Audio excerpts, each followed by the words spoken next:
Hello, and welcome to the Brooklyn Rail's 193rd New Social Environment. I'm Anya Bernstein, a production assistant at the Rail, and I have the pleasure and the privilege of being your MC today for a tribute to Ron Gorchov with Yevgeniya Baras, Corinne Davis, Odili Donald Odita, Joachim Pisado, Ray Smith, Vito Schnabel, and Robert Storr. The panel will be moderated by Rail publisher and artistic director Phong H. To begin, I ask you to join me in acknowledging the Wappinger, Canarsie, Munsee, and Lenni Lenape people of the Delaware Nation and Shinnecock Indian Nation, the traditional owners of Lenapehoking, the unceded land and waters on which we stand. Finally, the Brooklyn Rail stands in solidarity with the uprisings in response to the murders of George Floyd, Breonna Taylor, Tony McDade, Nina Pop, David McAtee, James Scurlock, Jameel Floyd, Ahmaud Arbery, Rayshard Brooks, Rhea Milton, Dominique Remy Fells, Toyin Salau, Walter Wallace Jr., and countless others we have lost to white supremacy and police violence in this country. We would like to remember and honor the life of Brandon Bernard, who was executed by the state last night after spending more than half of his life on death row. We acknowledge that justice for all of these lives will come from the streets, from the nation demanding accountability and refusing to move on until Black Lives Matter in the eyes of the state. Before I introduce our guests, we'd like to begin with a brief moment of silence.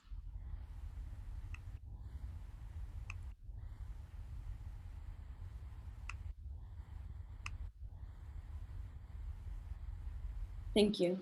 And now to introduce today's guests. Yevgeniya Baras is an artist living and working in Brooklyn, New York.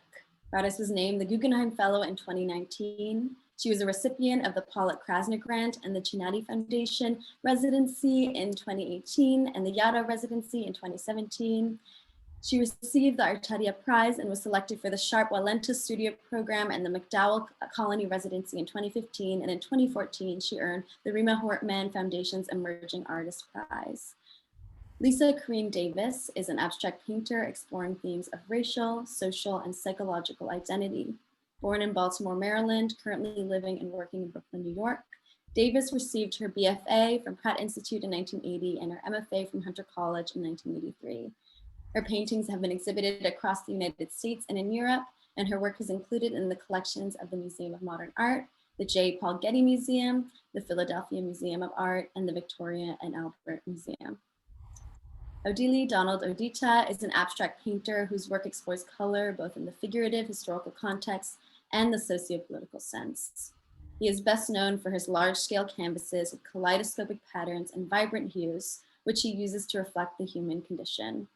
For Odita, color in itself has the possibility of mirroring the complexity of the world as much as it has the potential for being distinct. Joaquin Pisado is the Burchard Professor of Art History and Director of the Hunter College Galleries, Hunter College, CUNY City, University of New York. He was a curator at MoMA's Department of Painting and Sculpture. His latest book, Aesthetics of the Margins of Aesthetics, Wild Art Explained, is co-authored with David Carrier, following Wild Art. Joachim is a consulting editor of the Brooklyn Rail. Painter and sculptor Ray Smith was born in Brownfield, Texas in 1959. He studied fresco painting with traditional craftsmen in Mexico, attended art academies in Mexico and the United States, and settled in Mexico City. Smith's work is characterized by a unique kind of magical realism.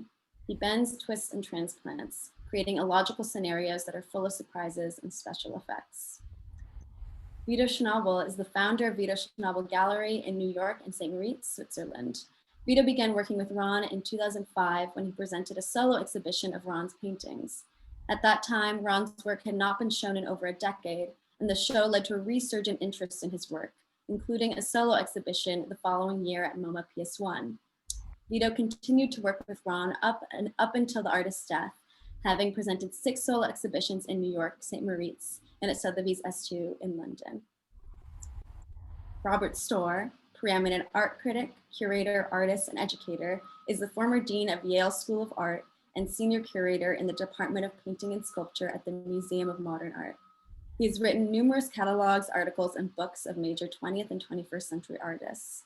He was the first American to serve as visual arts director of the Venice Biennale and has been researching and writing on Philip Guston for more than 3 decades.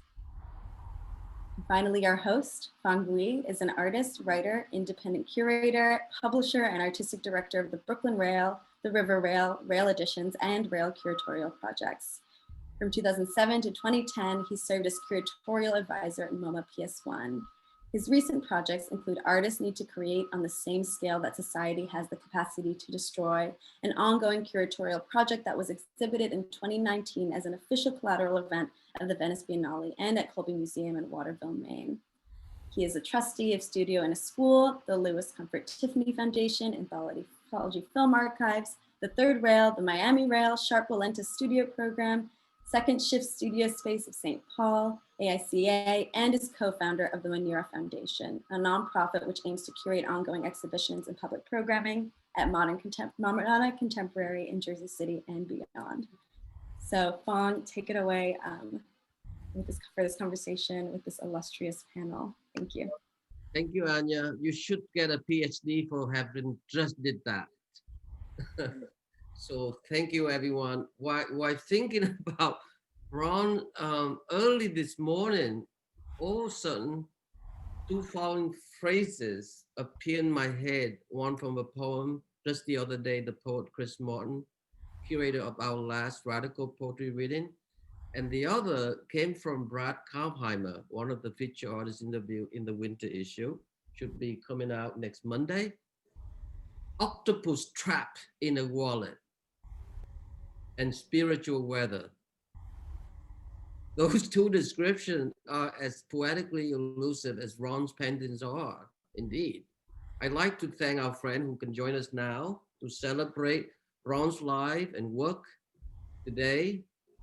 Yevgeniya's very happy that you can join us. Lisa, obviously, Odilee, Joachim is here. I think Ray is being seen vertically, so you might want to switch it a little bit there, and of course Robert. And then gladly, Vito last night, when I sent the quick invite, he's able to join us here too, so it's just terrific. So forgive us for those of you who know and admire Ron as well as we do. We couldn't just simply invite everyone, so join us at the tail end and share us your thoughts, your memory, your remembrance of Ron, and please ask questions if you have a couple. I know that Veronica, who's here, Veronica Shear, Ron's partner, fellow artist, one of his, of course, Neula, John Shine, probably here too, Howard Reed, and many. I hope that Linda Banglis here can join us later. Bob Holman's here, I saw briefly, just to name a few. What I like to do is to pose several questions in regarding to Ron's evolution as a painter, while at the same time supplicating for certain context and relationship towards the art community from various times, all the up and the down, the sideways that have embraced Ron, and Ron had embraced them so beautifully. This is to say, just saying earlier to Vito, in addition to Ron's many wonderful attributes, there's also those super complex one that can make you weep and make you laugh out loud for sure, which perhaps some of us will share that later too. But at the moment, before I ask my first question, I like to just read a haiku bio of Ron as a reminder, so everyone is aware. Ron was born in Chicago in 1930, and there he began taking weekend classes at the Art Institute of Chicago when he was only 14 years old. I should add that many Ron classmates were returned servicemen from World War II on GI Bill, and one of them was a veteran named Jared Hoffman, who gave Ron a bag of all of his half-squee oil paint tubes and bunch of brushes, and he say they would be good luck to Ron. After a year at the University of Mississippi in Oxford, he returned to his hometown to complete his study at the Art Institute, Roosevelt College, and University of Illinois, Urbana. Ron moved to New York with his wife and son in 1953 and soon gained employment as an evening swim instructor, a job that allowed him to paint during the day. Around 1960, he began showing what he calls abstract surrealist painting at the Bodonnage and participated in Whitney Museum Group Show, Young America 1916, 30 American painters under 36.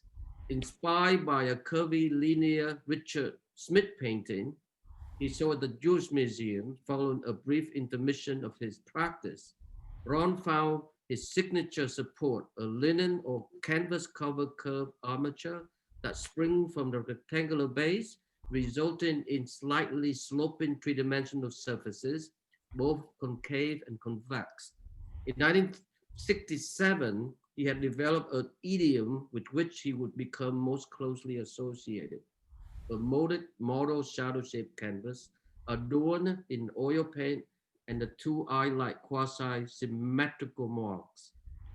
Ron sometimes used his left hand for the left side of pieces and then switch to his right hand for the other. In 1975, a solo exhibition at Fischbach Gallery and the inclusion of Ron's work in that year Whitney Biennial significantly raised his profile. 2 years later, he was again included in the bi-yearly survey and also noted that his 1976 participation in Rome's Alana High's first PS1 Contemporary Art Center, now MoMA PS1 exhibition. So Ron stayed out of the public eye during the decade, the 80s and 90s. He continued to paint and show his work. He returned prominently in 2005 when Vito Schnabel hosted a small survey of his paintings at his eponymous gallery for his first workshop show in over a decade. A PS1 survey following the following year in 2006, in an interview with his longtime champion friend, the critic Robert Storr, which actually was published in the Rail, Ron said, "I think painting per se is an ideal way to criticize the work you have already admired, because that way you can take the best thing in it and try to make your work to be the next consequential step. I mean, to me, that's a given tradition in creative thought, to build on what you are seeing that you love and try to bring it to a new and unknown terrain." So I would like to begin with you, maybe Robert.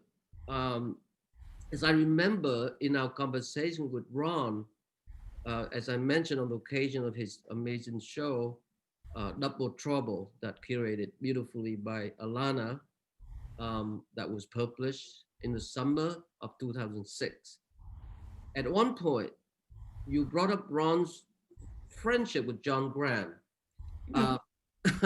who was as mysterious, emblematic, yet super well respected among the New York School artists, as well as the next generation. Perhaps Graham had always been a somewhat outsider in the art world establishment. So I wonder on two things. First, Graham, obviously it's a invented name, came to I think New York in around 1920, but his contribution was the significant book, System and Dialectics of Art, published 1937. And as you know, he was a mentor to Pollock, Bakunin, and Gorky, along with his deep interest in esoteric philosophy. Madame Blavatsky, Gurdjieff, Opinski, the so-called the work, the fourth way. Do you think although Graham might have color, Ron's cool avatar-like aura, or the persona that seemed to possess so much wisdom, that younger artists love to spend time with, talking to him? Do I think that Graham had that influence on Ron? Yeah. Possibly, but I'm not really sure that I can speculate on that because that was a long time ago, and it was a time that I was not around. So, but I do know that Graham had a profoundly charismatic effect on a lot of people who thought that what he thought, his ideas, his mysticism, were probably not that interesting in themselves, but his conviction was very interesting. and was very compelling. And I think Ron had that conviction. Ron was a painter through and through. He was decisive. He was also indecisive in interesting ways. When he wasn't happy with something, he didn't finish it. He just waited until it came to him. And I remember in another conversation, I'm not sure it was this one, he talked about how he would wait and wait and wait to finish things, and then he would become angry with himself for having not finished things, and then he would write up on the wall, he'd say, this painting has 2 more days, and then he would count down the hours of 2 days, and then wherever he was at the end of that time, the painting was done. So he was sort of betwixt and between the abstract expressionist generation and whatever came after, principally in his case, minimalism. But he was charismatic because he really did hold to these beliefs. He really did keep his own discipline. He let time flow. He let time run out in certain ways too. Mm-hmm. And I think in the days when younger artists are watching everybody scurrying around, keeping the pace, trying to make deadlines, trying to get notches on their resume by a certain age or whatever it is, Ron's refusal to speed up and refusal to deviate was inspirational to some people. It was to me. No, absolutely true. And anyone, you can also make comment too. What I meant by that too, also, Robert. I mean, that's also applied to all of you, Joachim and Lisa. Every one of you can jump in. But I meant also the formal side, the treatment. You know how grand treatment of the cross-eyed woman that he made portrait of, even himself in his self-portrait. I also noticed wounds and cut marks, all kind of laceration, and so that meant does that resonate at all to his invention? It's interesting. I would go that far. I do think the cross eyes are important because so many of Ron's paintings were based on symmetry and asymmetry, right? So when you have somebody's eyes crossing, you're already dealing in that territory. But I would hesitate to ascribe anything in Ron's work to a particular source of influence. I think it was more like an ambience that he was in, where he was among real artists who just painted, not just, but who only painted, for whom painting was the language of thought and feeling, and they let things come to them. And I know Jack Shear, who's Ellsworth Kelly's widow, so to speak, owns a very nice early Ron Gorchov painting before the ones that we know, the ones that most people know. And you can see him struggling with the language of abstract expressionism, particularly its surrealist sides. And he did a pretty good job of it, but you can see how restless he was within that vocabulary. And so when he finally settled on a symmetrical left-right concave convex surface, it's like discovering a sonnet form. You can say anything in it without repeating yourself. You can say everything in it also. Right. Well, this is what I remember talking to Julian. Vito, you can correct me if I'm wrong in your memory. When Julian had that big show at Gagosian like a decade ago with the big girls painting, where he pointed out the eyes, remember? And yes. And when your grandfather asked him why he painted the eyes out, and Julian's response was, so you can look elsewhere. So my point is that the similar mark of Ron on both sides, it doesn't it seem to serve like some kind of trapping of space, some kind of beyond the imagery, it seemed to have a punctuation, a similar way that it's a painterly visceral intelligence. I don't mean just to be spiritually or physically relating to gram, puncture or mark cut or whatnot, but I believe that it's some kind of grammatical. Is that sensible to you, Vito? How do you read it?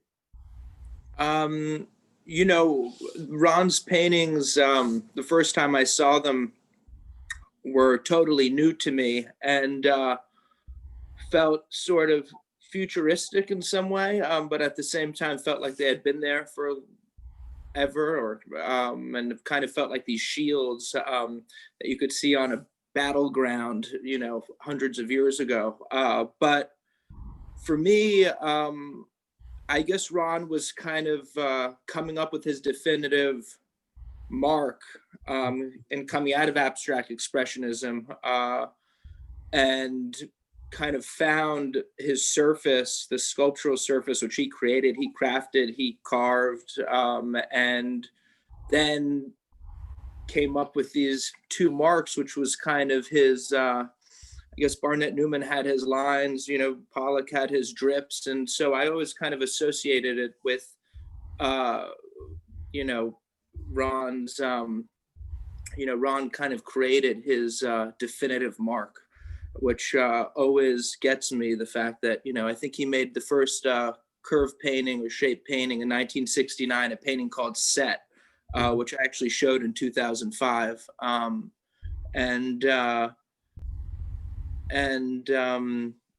Yeah, it's.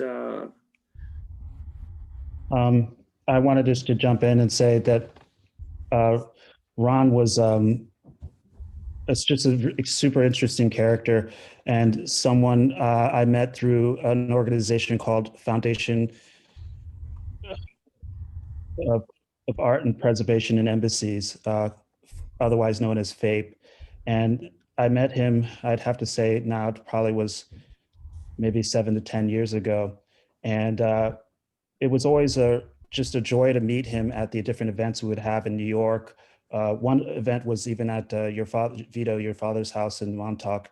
Yes. But we met at different places. And the thing that I enjoyed the most was just to meet him and see what scarf and shirt combination he would have, because he really took pride in that. And I take pride in that myself. And we would always meet each other and just see and share what we did that evening or what we did that afternoon. But then when he talked about things and about art, we would always walk around and look at art and just talk about art. We did that at your dad's place. And he would always talk about art and about things around, not directly at, but around. And it was a beautiful way in which he spoke. And when I see his work is so enigmatic of so many things. And those marks in particular are very important because they become negative and positive, rather how you might see the shape. They also become which I think is really important. They become figurative, and not figurative in just the body sense, but just in the aspect of seeing relationship, seeing consideration, seeing sensitivity and feeling exist, because these bodies, if they're changed in scale or in color, they speak to location within space, they speak to communication, they speak to contact, even if it's tactile just on the surface itself, because his paintings were like just visceral objects. And for me, the most important part of that is the consideration is like how they either were a color the same or shaped different or different colors, but they spoke to the idea of being together in conversation. This could not exist without that. And I think that that is the sensuality and subtlety that this artist brought to everything he did. Yeah, I'd like to take that a little further, Odilee, because Vito, when you brought up definitive mark, I thought, oh no, the word definitive and Ron don't go together for me, because of what Odilee just said about always talking around things. So I knew Ron as a graduate student at Hunter in the 80s, and there's one of my comrades here, Terry Hackett. So we were there then with him, and I was really young, and in grad school, and I'm trying to figure out, what is this? Like, what is my role model? What am I going to look at to figure out, who I am beyond what I make? Mm-hmm. So Hunter College at the time was a kind of interesting place because we had no studio building. So we roamed around like roving, I don't know what, from studio to studio. And we often, would start in a bar and end in a bar. And Ron had this capability of talking about any subject to great lengths and depth in a way that I just thought, this is a role model for me. This is someone that knows something about everything. And I think that's important to fueling the way he thinks about his work. I just want to shout out another role model here was Linda Benglis. You know, I look to her for pure awesomeness, and Rosalind Krauss, I would say, for beauty and awesomeness. So anyway, but the thing about Ron is that I've been thinking about those two things in his paintings and that bent surface. Okay, so like, you know, modernism has had a lot of shaped canvases, you know, but modernism is a definitive position as far as I'm concerned. And so were ideas in the art world about this kind of singularity. But I think Ron was like, he said himself, he didn't come out of a place of angst, but reverie and out of leisure.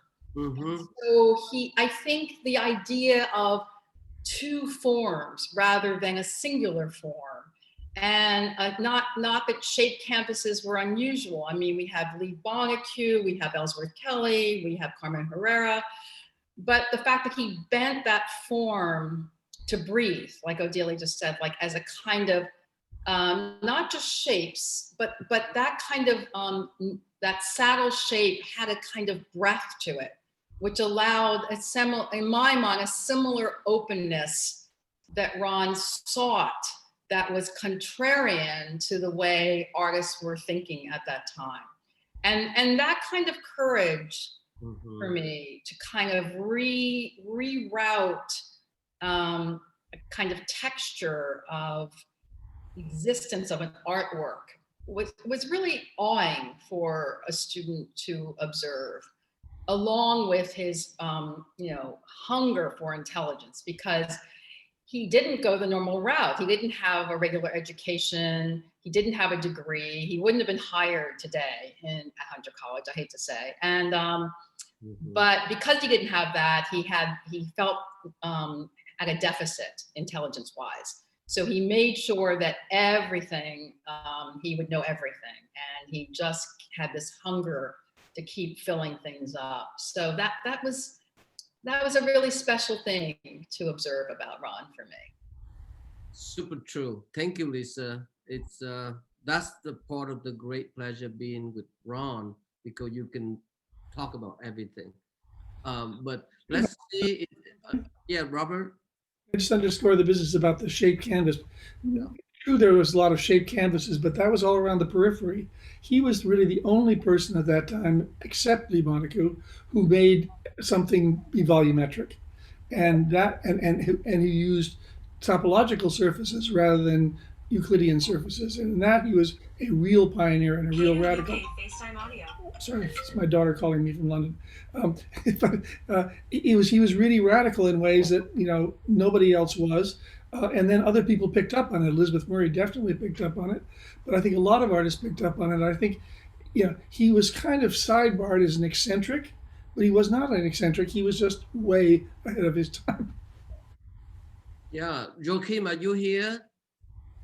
Can you? I am Ron, and I'm Phong. I am following this with enormous interest. I was not at Hunter College in the 1980s, but I was very curious, very taken by Lisa's great remarks, I thought. And I actually wanted to ask, maybe, since you're talking to me, Phong, I'd like to go back to Lisa. And what was he like as a teacher? Because that's a side of him. He was so present at Hunter, right? I mean, Nari Ward was one of his students. I mean, you named somebody else. What was his impact as a pedagogue? I think he had a great impact, again, you could ask him anything and he had an answer.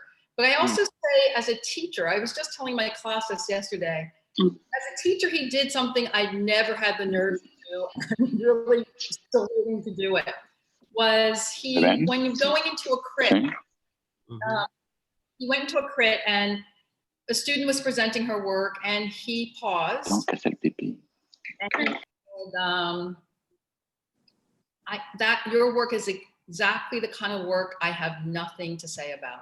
I just can't respond to it. And I thought, I remember sitting there going, oh my God, he didn't just say that. Like, but that kind of honesty, like where a lot of us as professors kind of make it up. Okay, we're digging deep here. But he had the authentic honesty to stand there in front of the student and tell him, it's not that the work is bad or good. It's literally hit a part that I can't respond to. So I'm not even going to pretend. So I hope Terry will jump in at some point. I think that we knew we would get the truth, and we knew we would get all the knowledge he had. Like, he would just give it all to us. So, and he was fun. You know, he was a lot of fun. So I think he was really appreciated by the people I went to school with. That's he amazing. was there, Joachim. He was there at the same time when Hunter was a hotbed.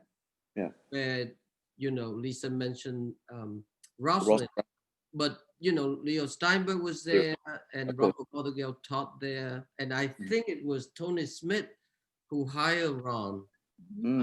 And then there was other who were there at the same time. So it's really an amazing place from what we heard.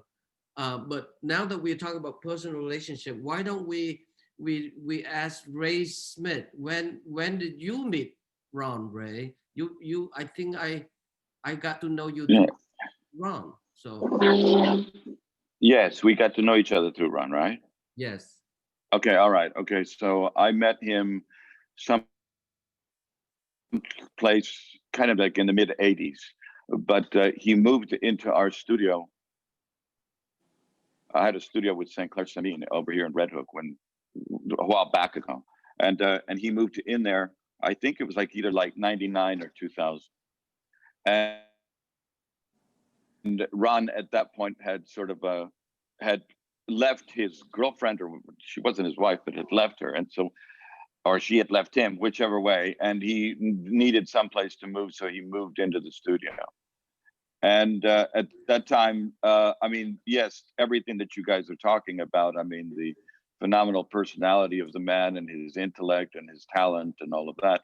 But at that moment also, Ron wasn't painting. He was trying to figure out how he was going to come up with the shapes, because although the shapes are consistent, there's modifications to them on each time that he finds just so slight modifications that unless you're in there with the guy carving the frame and watching how these things are made, you're not going to understand the subtleties because they really are quite complex to make. And he would make the comparisons of it being jazz, and certainly and not you know, that you had to sort of go with your feelings about it. So each time it was a matter of reducing just, you know, maybe like a quarter an inch or a 1/16 of an inch to gain this new shape that he was looking for. So it was really quite complicated to try and find people that would make these shapes for him, because it was very taxing. So if you went to people like Simon Liu or Jeff Simon or somebody else that was a stretcher bar maker, he'd kind of drive them a little bit crazy. And to a certain extent, he was driving us in the studio a bit crazy regarding the shapes of these things. But of course, he's a completely fascinating, charming human being. And of course, you want to see these shapes come true. And at one particular point, he had stored a bunch of old stretchers in my studio, kind of like up on these rafters and stuff. And at one point I got them down and I started looking at them. And then there were two other paintings, which, like Rob said, you know, about the finishing or not finishing the paintings, he took them down. He said, well, look, I don't really care about paintings. He said, so maybe we should just take the linen off and start all over again. And I mean, I couldn't get around to even thinking about to do that, because as far as I was concerned, the paintings were finished. So anyway, all of his material began to sort of be taken out of storage, which was essentially in my studio, and I started hanging them in different places of the studio. And eventually we figured out that he could make a couple of paintings that from kind of a composite of several of the stretcher bars that were being put together. And he still continued to pause and pause and pause about making them. and then he scored a bunch of flat paintings, just normal, regular rectangular paintings, and he started making these stripe paintings. And I said, well, look, why don't you do them on these other saddle shaped paintings that we finally figured out? And he goes, he said, well, I got to wait a little bit for that. And I said, well, look, instead of trying to sort of freak out about it, why don't you make me some goofy Gorchovs instead of like masterpieces? I want goofy Gorchovs. Make a joke. And he made a couple of jokes, and they weren't really that funny. Okay, they really did sort of come through as precisely the thing that he was talking about. Regarding the eyes of Graham, Ron did tell me that the eyes in Graham's paintings were part of the influence of the two marks. But then he made a drawing for my daughter Mariana when she asked him what were the two marks, and he made a small drawing of one of his paintings, and he placed a girl, and basically what it was the negative space between the arms. Let's see if I can see the space of the arms and the torso. And several people have compared it to lungs and things like that, and so it's all kind of like within the vicinity of that.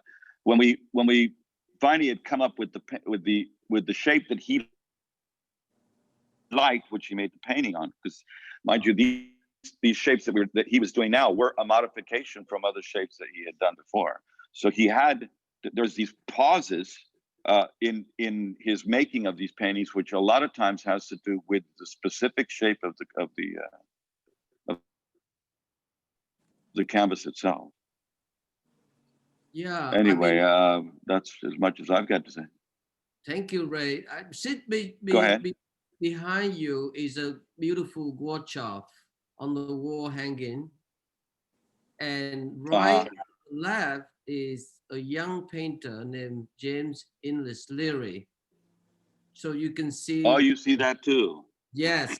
So the influence expand beyond the classroom, Lisa.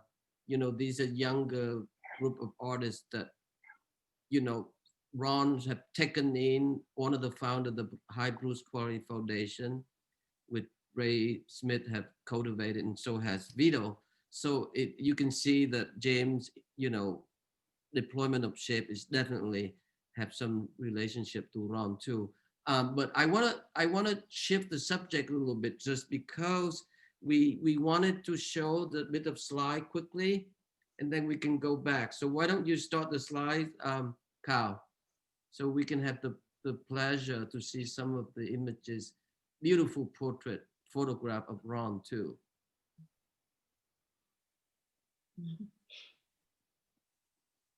Yes, so here is a beautiful portrait. Vito, I think you mentioned earlier. Yeah, it's in front of a painting called Monsieur X. We made an exhibition of 4 black paintings, and this was a painting he made for that show that we had on Clarkson Street. And I think it's Richard Avedon who took the photograph, right? Michael Avedon, excuse me. Michael, yes. Michael. Yeah. Go ahead, Carl. So this is a photograph taken a year after Ron's arrival to New York City, 1936, I think. So there you see his daughter Jolie sitting on his lap, and right above him is a classic John Graham painting. I did ask about it. They have an argument, so I think Graham took it back after a year. It's too bad, but at any rate, see how handsome Ron Gorchov looks. Just Yes. like Gregory Peck, like a movie star. Go ahead, Kyle. So this is the first show that Alana of Ron when PS1 was opened in Queen, 1971. So we see the first version of Entrance, incredibly monumental. So yeah, so this is the painting. Do you know, Vito, the title? This painting, I do not know the title of. I believe that's from the. Is that from the Whitney? Yeah. Somebody, I said it earlier, or somebody did. Called Airship. Yeah, Airship, exactly. Thank you, Kyle. Thank you. Go ahead.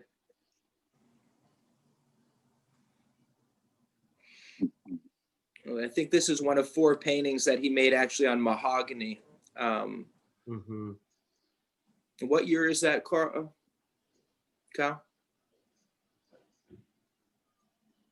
I can't hear.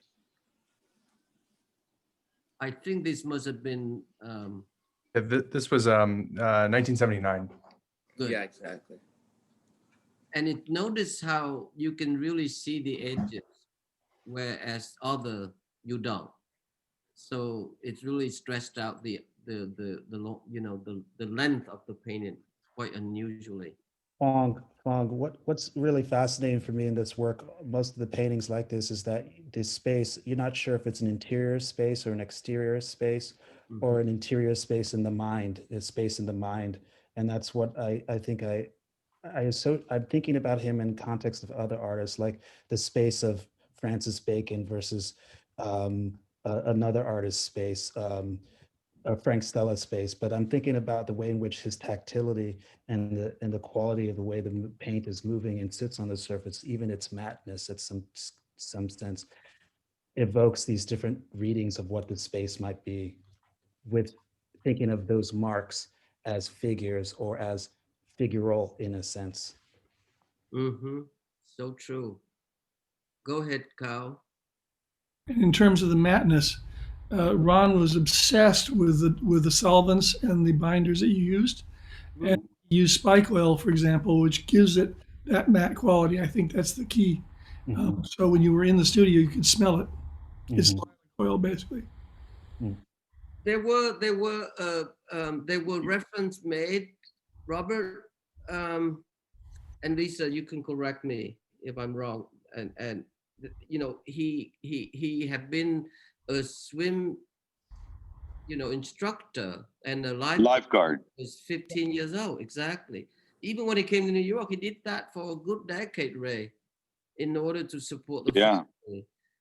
So is there a way that we can relate the liquidity, the thinness of the water, the fluidity of it all to the way he applied paint?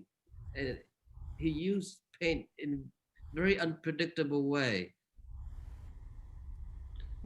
He really did have like a true master's understanding of the way the paint sat on the canvas and what it did and what would matte it out, what would make it shiny, and he used very few. It was a very rudimentary kind of technique, but one after phenomenal analysis regarding the qualities of what would make the paint. He understood paint like a real master, and he always had some kind of solution that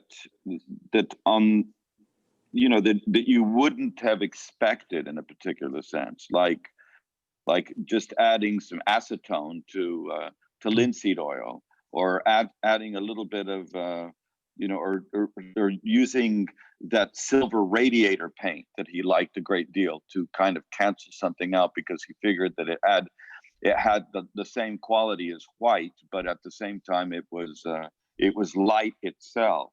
So he sometimes would use that to cancel things that he didn't want on the painting. And then he used strippers, like just flat out, like something called an orange strippers, to strip the paint off. So he definitely, horsed around with these things in his mind, and in all of the little sort of like, to set himself up in the way that he was going to act on these paintings. In that photograph that you showed with his daughter, with the one with the Graham painting in the background, you could kind of see at the time also another thing that he was doing was he was setting. He had worked as a set designer in theater, and so a lot of the stuff or even some of the paintings in a way, he considered them to be like a way of dividing a room or something, like the painting Entrance that was at PS1. You see, and for instance, and the divisions inside of his studio, or the things that we're hanging on, were actually never fixed to the ceiling. They were fixed to the floor, and on the top they had something that he called timber toppers, which was like this spring thing that you could push up onto the ceiling, and then it would go down to the ground, and you could move these framing posts from one side of the studio to another. So there was the whole thing about his setting up the theater in which he would act, so to speak. Yeah. Well, Carl, can you go forward to video installation just to have the sense of what? Yes, here it is. So this show, particularly, this is the ground floor of Julian's huge palace in the West Village that Vito put it together. Must have been 4 years ago. And I think this is one of the best show. It's proven that Ron's painting can sit anywhere. You know, I mean, this kind of context, the kind of easy, dark wood wall here, it could destroy all the work of painting, any type of painting. But Ron painting here somehow held it so beautifully. So it's assertion, a present, physical present, is capable of addressed in any kind of climax and environment, surrounding environment, really. So how did you come to put the show together, Vito? Well, as we made more exhibitions together, and of course, after his show at PS1, different paintings of Ron started to surface, and it was interesting to see each one of these paintings come to life. And in this photo right here on the left is a painting called Arena, which I always loved, and was in Germany for an exhibition that he made. I forget the exact year it was made. I think it's 1972, but it's one of the larger, you can correct me if I'm wrong, Phong, but it's one of the larger shaped canvases he ever made. And then there's a painting on the right of the corner painting called Brother. And so what was so exciting about this show was it was really the first time these paintings had been shown together since they were made. But then with all the other paintings, it was just amazing to see that, the different way he was laying down the marks, and the different, to Ray's point, the different ways that the stretches were more convex or concave, and the matte, and some are just looser, some are kind of more structure to them. But it was just very special to kind of bring all these works together and be able to see them in the same room. I think Ron was really happy with this show. And it was, he felt really, excited. It was, I think it was it 4 years ago, Phong? Yeah, it's about that. Beautiful. Yeah. And so for a lot of these paintings, it was the first time in 40 years that he was able to see them. He was pretty excited about it. I want to ask a question about if anybody would know the answer. Like, it seems that the paintings could be situational in the way that they're curved. I mean, the curve ultimately brings light in and out of the painting, and in the way that which the curve is stretched one way or the other, it could change the rate of speed of light, the way in which the light is going across the surface, the speed of it, and everything else. At the same time, I'm interested in how that curve also, I feel like it touches my body. Like, I'm looking at these images on Zoom, and I still feel them in this space with no depth of field, although it's illusionistic in the way in which we can look at each other's images. I feel these paintings. Yeah. And then I'm wondering, did he ever make them site specific, or do they just exist as they move from space to space? No, they did. Some of them are site specific. Wow. If they hear me? if they Yes. get permission. So, Yeah.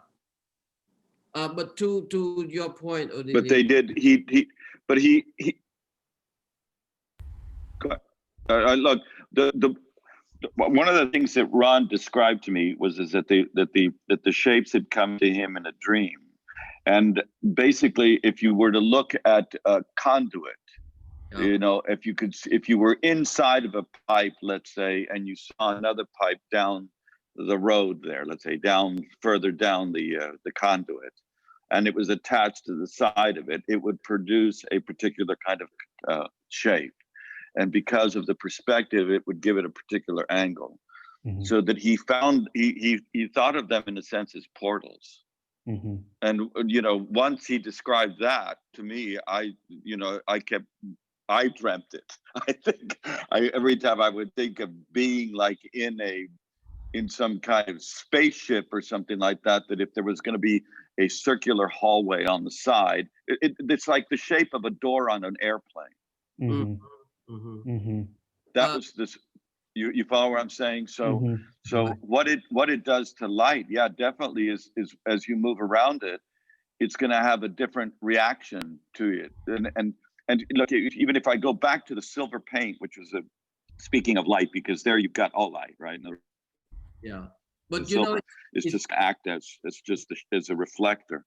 yeah, And it's if you stood up next yeah. that, go ahead.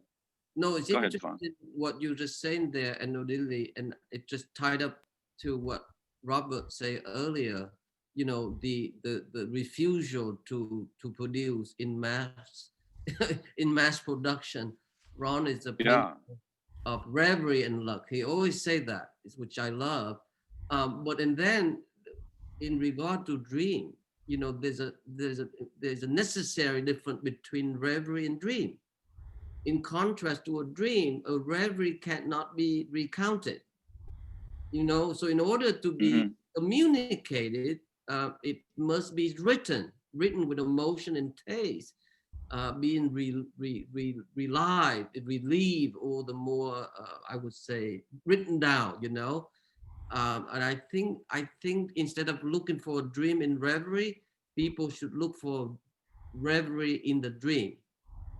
And I think this is one of the beautiful things. Well, right.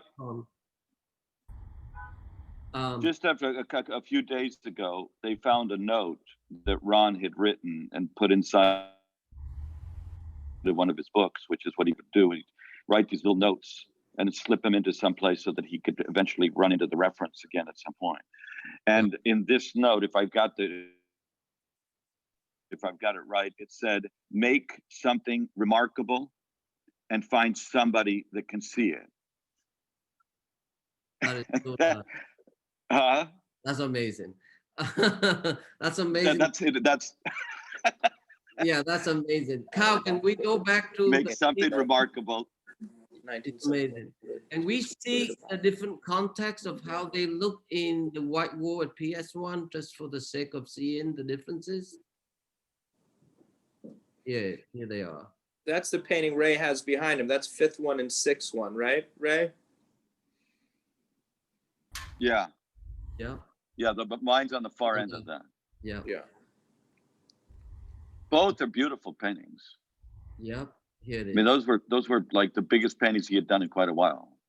I think they are the biggest paintings he did. They're the biggest. Really? The biggest Well, shield. Yeah. Yeah. Well, so speaking of specific, that was, you know, there is the specific. That archway was going to be there, and he had actually done 2 stack paintings that were going to go on either side of that doorway.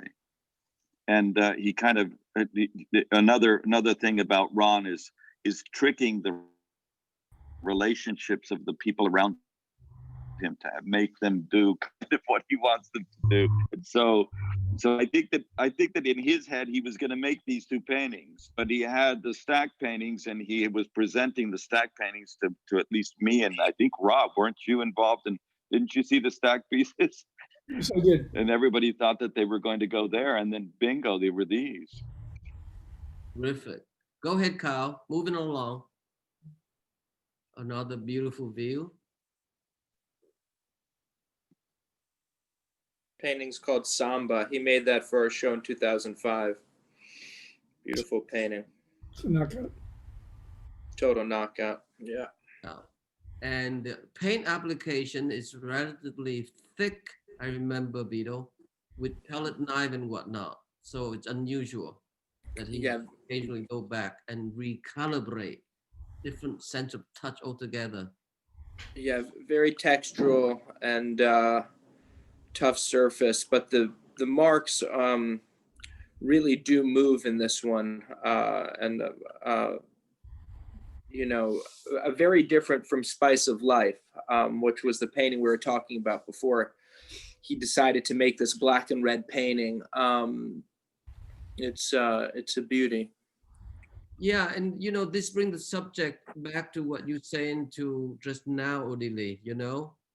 The idea of how of course there's color and there's light, but the relationship not only to the torso, which is what most people would identify when they first confront a Ron Gorchov, but also the whole body, really. In that the body itself share and repeat the same basic elements as his painting in a way. There's two eyes, there's two ears, there's two arms, there's two legs. The symmetry, yeah. Exactly, and mounted on the head and the torso. So it's painting like the body. It's three-dimensional and it's irregularly symmetrical with skin stretched over the skeleton, and you just described it as quite beautiful in the curve. The surface recall that phase or the space between the shoulder blades, But I'm also fascinated by his tactility, just the tactile quality of the paintings and how human they become in that respect. I mean, it's sort of like gestural means human, maybe because of touch and so forth. But when you think about him amongst his peers, amongst other abstract artists, amongst just other painters, I'm thinking about what makes him distinctly different than other artists that might have the same sensibility. Like Ellsworth Kelly is also super sensitive, but Ellsworth Kelly is about monument versus that this work is about personhood or contemplation. I mean, contemplation seems to be an act, like an action in his work. Thinking and consideration seems to be an action in this work. And I'm fascinated with that type of specificity of being. And for me, I think of Howard Hodgkins and him as related in a certain way with that kind of sensitivity. I think of even Ed Clark and this artist of Ron as being really related in the way in which they dealt with that surface and touched that surface with the different tools. I think of the time. I'm always struck by the time period that these works began and existed in, because back to this form, I think of the work of this time as being about weight, like having a kind of solidity and impact. And the thing about these paintings is they have like a muscular quality, because they when you're talking about the body, I just don't want to think about convex, inside, outside, but they seem to breathe. They seem to have flexibility. Right. But they also have that vacuity, because you can't really look, it's not interior, it's not exterior, it could be the mind. I mean, it's like it floats in these different places all at the same time. And that's really, really beautiful. Yeah, and I'm interested, I'm listening to it's interesting hearing those of you who worked with him. I was watchful more than conversant with him around the work. And so I was thinking about also the thinness of the paint that was being talked about. I think when I'm thinking about this notion of musculature, I'm thinking about the movability of thought, how to keep something active as a gesture in a painting that has movement to someplace else beyond that painting, that kind of application of paint provides. And not to close it down, not to affirm it, not to finish it. I just think those kinds of gestures at that time were just way outside the box, and And I think they have, I mean, he disappeared, right? Vigo, I don't know exactly how you brought him back, but we said that he submerged. But Ray, I think you came to the Incubator exhibition, the first show that I did, and wasn't Ron with you? Yes, Ron was with me, exactly. Yes, absolutely. Where you had Vahak. Exactly. That was the first time I'd seen Vahak's work. Yeah. So yeah, Ron did come with me. And I decided not to go to school after high school, and that was a big issue. And Ron kind of was sort of a teacher for me and gave me some much needed confidence in the decision that I was making. But and eventually led to us being able to put on, or me being able to make this exhibition with him, which was a huge privilege at the time. I couldn't even believe that he said yes. But I was 18, he was 76. Well, he was a teacher to all of us. Yes, he was. And I remember. So the. Go ahead, Ray. No, we were looking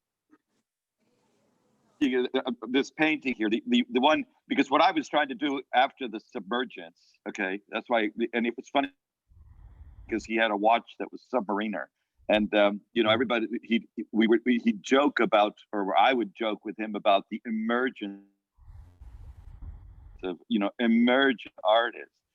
And Ron never wanted to be emerging or he just, there were certain moments in where he just thought that you had to disappear because maybe there are certain moments that you needed to not be showing work, even though you were probably still working on it, because of this time frame. He never had a particular. He didn't live the way that the rest of us lived. He would sleep during the daytime, and he would paint all night, and you would only meet him for breakfast or for dinner or for wine or whatever late in the evening. And the way that he would sometimes paint for those shades, which he could do in 2 seconds, obviously, but. And his hand was so good at it that it just, you'd look at any single shape that he would draw and you'd figure that was good enough to do the piece. And somehow it would still require him, hours to sort of think about it. And I'd walk in and he'd be drinking coffee and I'd look at him and I'd say, what are you waiting for? What's going on? What are you thinking? And he'd just point up to the sky and he'd say, I'm waiting for orders. As though somehow. It's so interesting because I remember clearly when Vito first showed Ron, and it's such a beautiful relationship because it reminded me of something my grandmother told me. A terrific young person have an old soul, and a terrific older person have a young soul. So somehow they crossed that threshold, and they shook hands, and they just became terrific friends. I mentioned that only because in the interview with Ron, Robert mentioned something about how artists are not allowed to pick their decade. It is picked for them. Even the great Mall, like the Kunin, is a 50 artist. Even though he painted for the next 40 years. I think that notion really bothers Ron. It bothers me a lot. This picture, though, reminds me of what Leo Steinberg said about Philip Gusson, which was that his paintings of the mid-50s were about whereness and whatness. And I can't think of how better to apply those terms than that to this painting, because what is that actually and where is it? And he manages to form these forms in a highly tangible, highly defined space that still is a pictorial space, just hovers and fluctuates and does all these things. And I think it's just a miracle, frankly. It is. Kyle, would you move forward a few more? Just quickly in each instance. So, whoa, I love this painting, you guys. Yeah, that was a painting I think he made for the show at Nicholas Robinson's gallery. Beautiful Yes, painting. I remember. Woo! What Beautiful. a painting. I think it's reference to a bar where he used to go in Chicago. What's the title, Kyle? The Chase Street Lounge. Mm. Street Lounge. Yeah, I hate to say it, but I remember, Vito, when I walked in, I laughed so hard at this painting. I don't know why. I think the bin like or the quasi bowling pin shape. To me, they are laughing at each other among themselves. There's so much clarity in this painting. The light is just so clear. It's compared to the other one, which had a more, darker kind of the title and everything gave a clue to that painting. This one has such a snap, and it's Yes. it's so sharp. How many remember Magoo's? Yeah. Was this Doesn't that seem to tickle your fancy a little bit?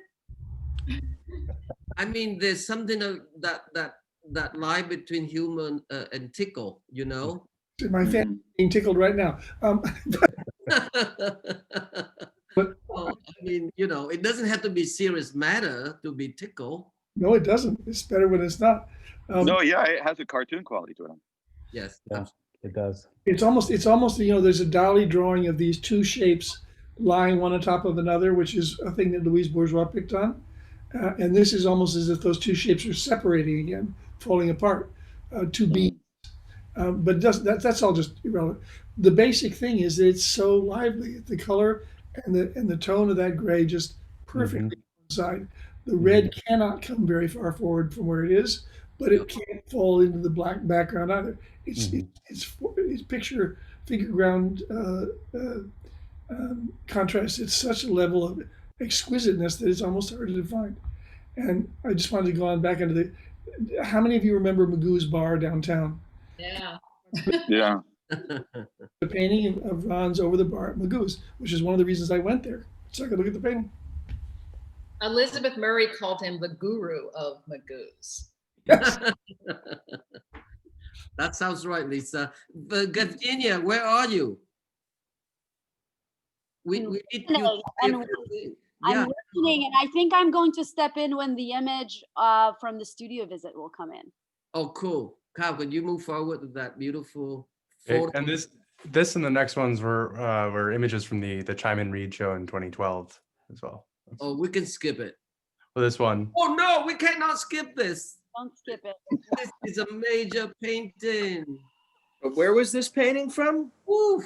The Cheim Read show in 2012. Yeah, it will hang on the small room like a chapel, Vito.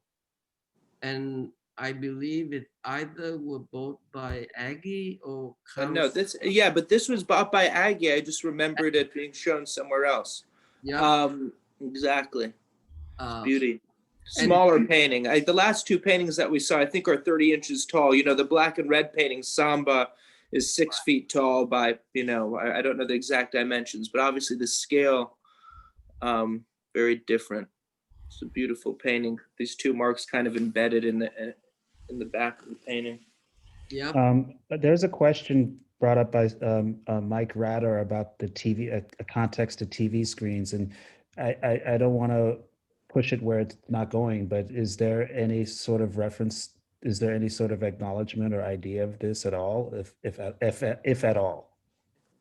I mean, maybe. Well, I don't know. There's a few paintings that were watercolors that have a glass surface to it, meaning that it's like a watercolor that's on the shape, and then there's a piece of glass or plexiglass that's on the surface of that. And at one point, Ron had mentioned that it was like a TV screen, but whether or not it was something that he was looking at, because I mean, Ron, I never saw him watching screens that detailed until phones came out or computers. So I'm not sure that he even watched television. Those are the things that were shown at Jack Tilton, right? Yes. In early 90s, Robert. Yeah. That's how I got to know Ron's work, maybe 92. But this one particularly, not so sure. This is more I would say religious, judging Yeah, it's vertical. It's very vertical. vertical, and it's Yeah. the title is no limit danger, so it's really don't touch me. Mm. That's when Christ resurrected, and and say that you need to see it. The Father So like MC Hammer, you can't touch me. can't Can't touch touch me. this. Can't touch this. So it was both immediately, and I believe that Bill Jackson, and Margaret Luchek loved this painting so much and kept saying it to Ron every time they get to see Ron. So Ron graciously made a smaller version and gave Bill and Margaret the painting, which site specifically made for that war, which is their bed. See how happy they are? Incredible. I would be happy too, wouldn't you? Yeah. Yeah. Yes. Thank you, Kyle. Move forward. I believe it's. Oh, this is a I love this one. I do. I love this one. gorgeous painting. Yeah. Well, can you make a few comments? Why? Myself. Yeah, anybody.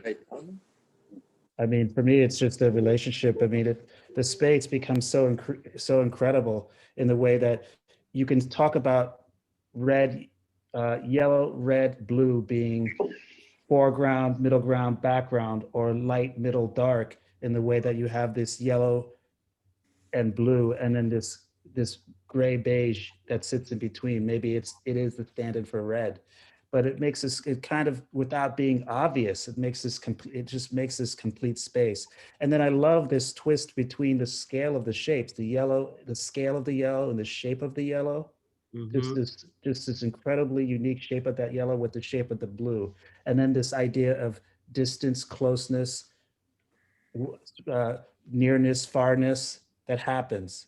Yeah. And then this sense of concaveness Convex. that convexness that even plays with the full shape of the piece, let alone the relationship between each other within that space. His color is incredible.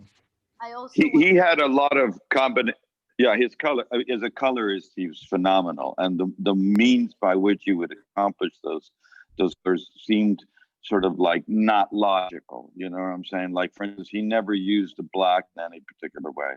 He always made the black by mixing. I think that the painting that we were looking at with it was the black and red one. I think that was done by mixing violet and yellow. So Phong, I'm sorry to interrupt. Get these odd combinations. Yeah, Vito, you need to go. I do, and I just wanted to thank you for having me here. And I met you, I met Ray, Rob, all through Ron. So I'm very thankful for him that I was able to be here. And that was 20 years ago. So I know how much he loved you and appreciated your friendship. And thank you for having me. We appreciate your friendship too. Okay. Thank you, Phong. Okay. Bye, Rob. Bye-bye. See you later, Vito. Later, Ray. Take it easy. I just to go back what you just said there, Ray, about color. Yeah. I think whatever color he uses, with you can't even describe it really. Peacock blue, sea green, common red, whatever. They seem to be always in accord, in a sumptuous profusion. Yeah. Beautiful, sumptuous profusion. And he knew. I don't know where I got it from, but I always felt that. I'm not, I'm sure that Ron would love that. Yeah. Anything sumptuous, profusion. We're gonna move quickly because Yevgeniya was gonna say something, I believe. Yes. And then Lisa and Yevgeniya. I wanted to say something about Edge here, the history that is apparent from underneath, his relationship to Edge that I think is really gorgeous. And the speed of this painting, like how fresh and fast it feels, and the confidence that I always read from his work. That that it takes decades to get to a place of this kind of confidence as a painter. So those are yeah, two things I wanted to point out about it. Yeah, I want to point out one thing I'm noticing that this shape provides him, and the different sizes of these two forms here, that it really pushes very close the notion of size, bumping up to shifting to scale. And I'm normally when there's sizing a work, it's that, and when there's scaling a work, there's that. But this toggles back and forth between in a very close relationship to each other, which I find extremely interesting. And it's partly the color, it's partly the size of those forms, but I think it's completely connected to the shape of the overall canvas. Yeah. And that's again, that keeps that kind of movement, that muscle I was talking about before. It's pretty extraordinary. It's never ending. It just keeps rotating, like you're saying, just like that. Yevgeniya, I think your picture's next. It's not quite, but we can skip it a little bit. Let's go to Yevgeniya photo because it's so compelling, and we'll go back out. Here it is. This is a photo from maybe a year and a half ago, from a studio visit to Ron's studio. I came there twice. We have a mutual friend in common, a wonderful painter called Nancy Haynes. And we came and spent some time with Ron in his studio. So there are a few things I want to build on. First, Odilee's comment about Ron's clothing. He was amazingly dressed for both studio visits.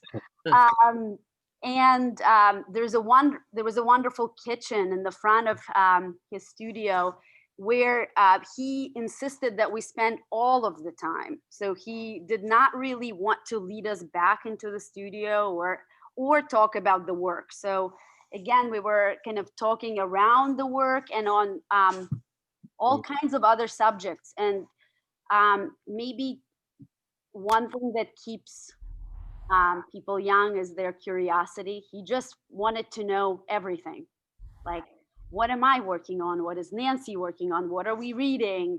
Just so intellectually awake and always looking. So that's one aspect that stood out. And I sneaked back to his studio, both times, into his working area. And I took some of these photos. The initial reason why I was so moved and surprised by Ron's work a decade prior, when I saw his work in a show in Detroit, was the objectness and the armature that has been mentioned a number of times. Especially in the studio, you can walk all the way around, so you can actually see the ribs of the wood. And I thought of them in a kind of bodily metaphor, but also I always thought of the posture of this work, like concave, convex, but how bent forward, open the chest of the paintings is. And also how exposed and revealed everything is, that there is the wood, then there is the stapled linen, the staples, the linen, and then the painting, which feels really direct, really fast and fresh, and there is really nothing hidden. Everything is generous and open. Nothing is like tucked away about this visual experience. And the last time I came over in relation to the painting we're seeing now, what stood out was that some of the weaves of the linen were rougher than other weaves. And then it's a really sensual experience to look at this work, but specifically also how paint caught on the grain of the weave, how it gripped to the weave, was like another addition to the sensuality. And there is a sense of joy to this work that I wanted to mention. Humor has been mentioned, but there's also like a happiness to being in front of the work. I spoke to Nancy Haynes, his friend, about Ron's process, and he was really interested in painting materials and the kind of particularity of the kind of paint that he used. And one thing that Nancy mentioned was that he used lavender oil a lot because that medium dries really fast and also brings all the saturated pigments straight to the surface. So that kind of frontal way in which the pigments sit has to do, one of the things it has to do with is the medium. And yeah, and the edge, which I've already mentioned, which I think is so important to the work. Thank you so much. That's terrific. Cal, can you put back to the screen? Because I'd like to ask Julian now. He just joined. Julian, where are you? Are you here with us? He's joining in. He doesn't appear to be in yet. Not yet. Okay. So I thought I would continue to just ask you a question in regarding to, in that period, significantly, Robert, and Joachim, is you still here, the art historian and curator?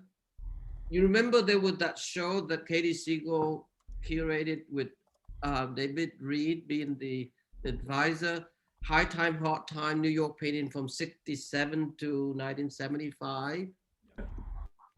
That was an eye-opener, I think, for a lot of younger artists, because it really helped them to understand the context of why painting was being pushed back on the back of the burner, because that period in 67, it was a time when, you know, ArtForum moved from LA to New York. And in the very first issue, is it here? Julian here? Hi. Hi. Hey, Julian. Hi, everybody. How you doing? Hey. How are you? Good. We're having a great time reminiscing our dear friend, Ron Gorchov. Yeah, I noticed. I didn't know about this until a few minutes ago. We could have invited you, but you know, I don't know. There's so many people out there, and I didn't think you would have been readily interested. Well, I don't know. Huh. Anyway, it's so complicated. But tell us your relationship with Ron, Julian. You said it was complicated. Well, at times, but share the best. Yeah. Well, I've known Ron since 1973. Okay. And I was walking up the street on West Broadway near Broome Street, and there was a guy sitting on the steps, the metal steps of a building,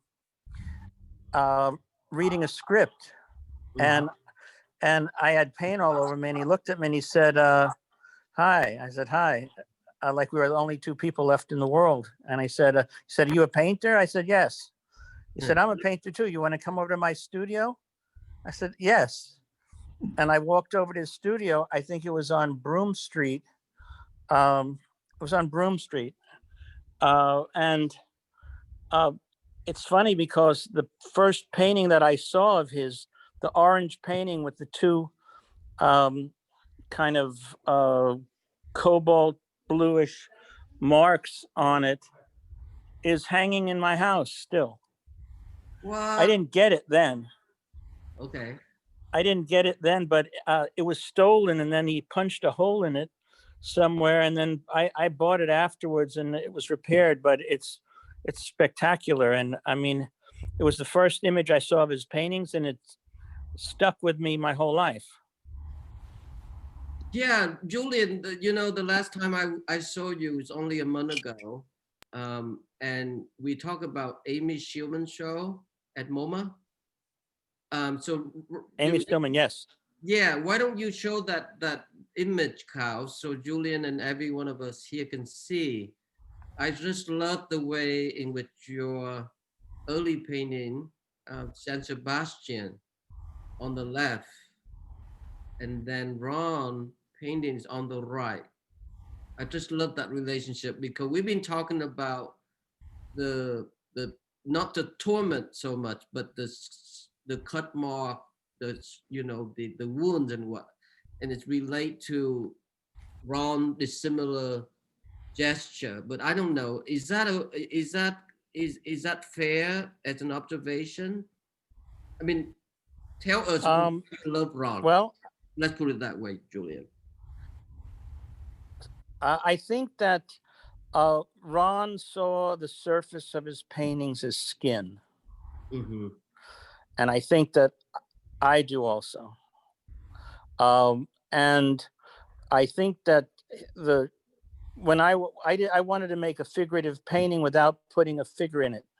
I didn't want to have some kind of manneristic face like whether Bacon or Richard Lindner, or if you made figurative paintings, if they looked a certain way, you could tell who the artist was. So I was looking for a surrogate for that. So it became this sort of torso without a head, without arms. It was really just a shape, but it fit in the rectangle in a particular way. So it was a picture of something and it was something at the same time. And I think Ron's paintings are that. And I think that they're like a chest, and those are like lungs. And I think if there's images where people talk, where you look at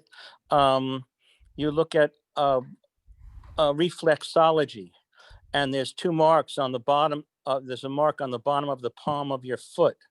Right. You rub that and you can massage somebody's chest and their lungs.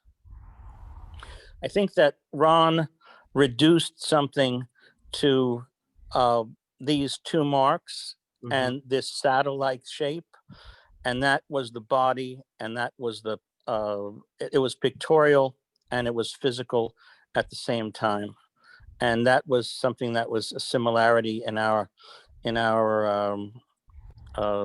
what we cared about. And I love the physicality of his paintings. And when I saw that first painting, that shape, it's singular. Nobody made a painting that looked like that before or since. People have made shape paintings, people have done all sorts of things, but none of them had that curve in them. None of it had that body. None of them had that thing where you stand there and the bottom of the painting comes out to greet you and the top of the painting goes past your head to where it embraces you in some way. Yeah. So, I mean, we had a long, I think, I don't know if, I think I introduced Ray to Ron, or he met him through me. But it's funny to see everybody talking about him, and obviously there's a lot of love there, but Ron was a big baby. and he was a big baby, and he loved being loved, and he was always charming people, and kind of, there's a French word called draguer. He did a lot of that in his life. Guess who's talking here, Julian? I speak for myself, and I speak my own truth. But I introduced, obviously I wanted Vito to meet Ron, and I was super happy that they became such close friends, and Vito really loves his work and loved him, and was extremely patient with Ron. And I think sometimes I didn't like the way Ron behaved with Vito, so I lost my patience for that. I thought, okay, you could be like that to me, but not to him. And I'm talking about years ago, he and I used to go swimming at the 23rd Street Y. We also went up on the Upper West Side. We used to go swimming together a lot when I was a kid. This was probably 1974. And one day I showed up calling him out of his window, and he said to me, "You're so social." And that was it. And he didn't come down, and we didn't go swimming. And he broke my heart that day, because I really, loved that friendship that we had. But obviously, we had so many permutations of friendship. And, you know, he was very good friends with Malcolm also, with Malcolm Morley. That's right. And Malcolm actually had this orange painting hanging in his house for a while, that studio that Malcolm had on Green Street. Yeah. And one day, Ron was explaining to me how there were international artists and there were regional artists, local artists, and there are all these different kinds of artists, and that he was an international artist. Yeah. And it was, he was, you know, he was an abstract character. He was a, you know, he was a poetic, abstract, I mean, straight out of a novel. Completely. Yeah. So I noticed that you two have a relationship to water. You surf, and Ron, you know, taught swimming, you know, and all of that. So that definitely a shared relationship to water, and however it materialized on the work is definitely there, evident in one way or another. But I would like to perhaps play this short segment, the very last cow, where we get to hear his voice. It's just nice, and then we're gonna open up to the Q&A. Okay.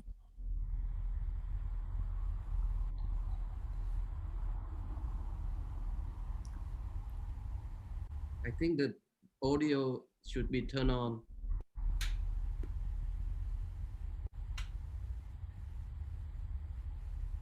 Just one moment, sorry. That's okay.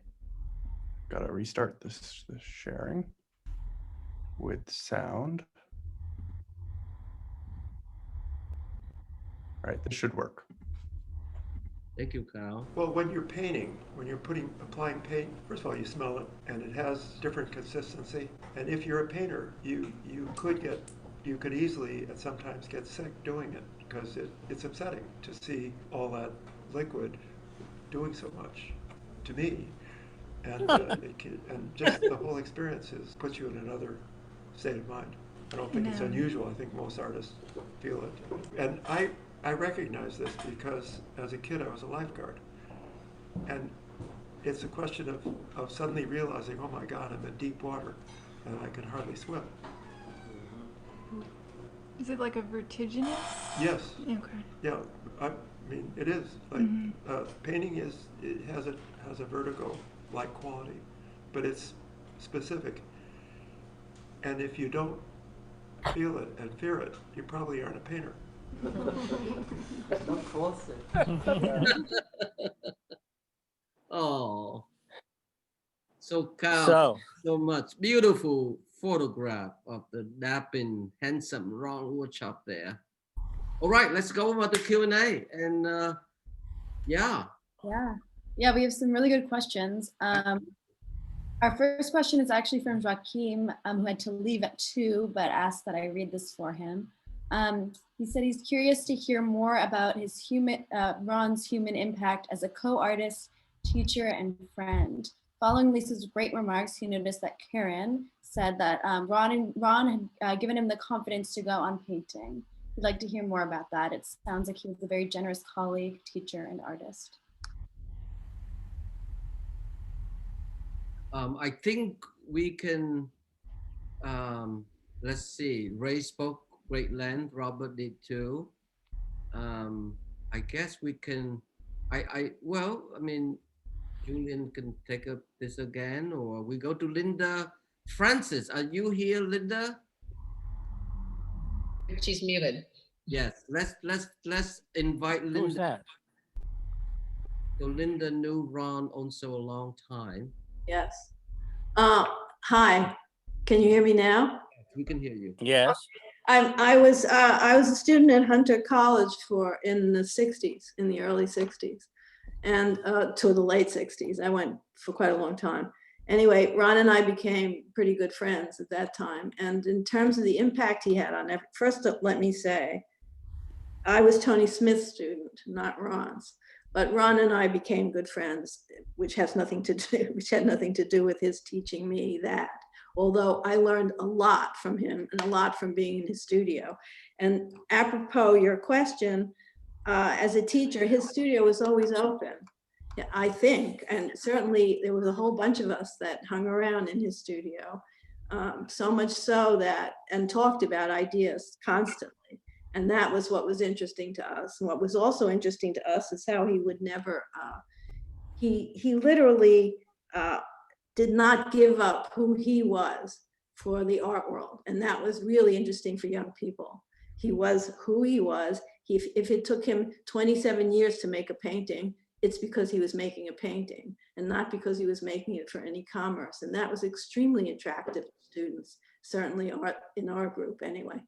And as a result, and also as another thing that was interesting was that Tony Smith and the people in Hunter at the time, and all the students were, which weren't very many, by the way. I think there were in the graduate school there were 7, but before in undergraduate there was some smaller amount, But the conversation was about topology and very futuristic things, future things about Buckminster Fuller, things like that. And basically Ron's idea about wanting to have a painting that you could see, which worked in 2 ways in space, was a topological idea. And that was something that was really forward thinking. I don't think anybody much was dealing with topology. Tony started to deal with it, and as students, we started to deal with it, but not like it is today. Also, just want to say that his work really came out of, I think he said as much, looking at Arshile Gorky, and he was very involved in Arshile Gorky's work. And if you look at the early work before he did the shaped canvases, you can see quite a relationship. And also what Julian Schnabel said about it being a relationship between the actual object and the picture of itself. And that was very important to him, and that persists till today, and I agree with that completely. If you want to be literal about it, you can look at the support as a spine, because it actually functions the way a spine functions. It moves in the kind of ways that spines function. And he knew that. I mean, we talked about that a lot. So, also I might say that I got him the first person to make his first stretchers. And that I was going, at the time, I was going to Columbia and sitting in some architecture classes. And I met a student there who was a terrific carpenter. And I thought, oh, this is who Ron really needs. And so I brought him together with Ron, and he worked for Ron for 2 years or perhaps more, I don't know. But, and did the first double shaped canvas saddles with him. And so there was an architect, he was a student in architecture. He was a great carpenter, which, by the way, those things rarely go together. So it took somebody like that, and somebody who was also interested in the most sort of far out ideas that he could have. So that's I suppose what I had to say. I mean, there are other things to say, but that's what I could say now. Thank you. Yeah. I'm glad you touched on process and making, because our next question is about process from Finbar. Let me find you and see if I can meet you. There you are.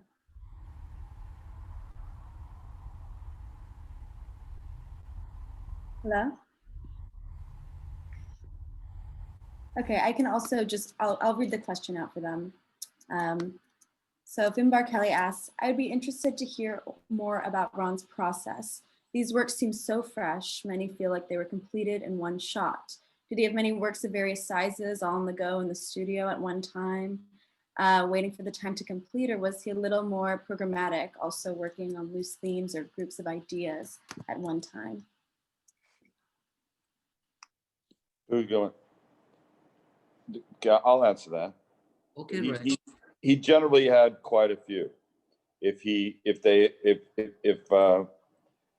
having had them made was a solution, because one of the things that would stop him from painting was pondering the shape and the different, how all the different parts of this. It's nice that they mentioned the torso, because it has he named every part of the stretcher bar.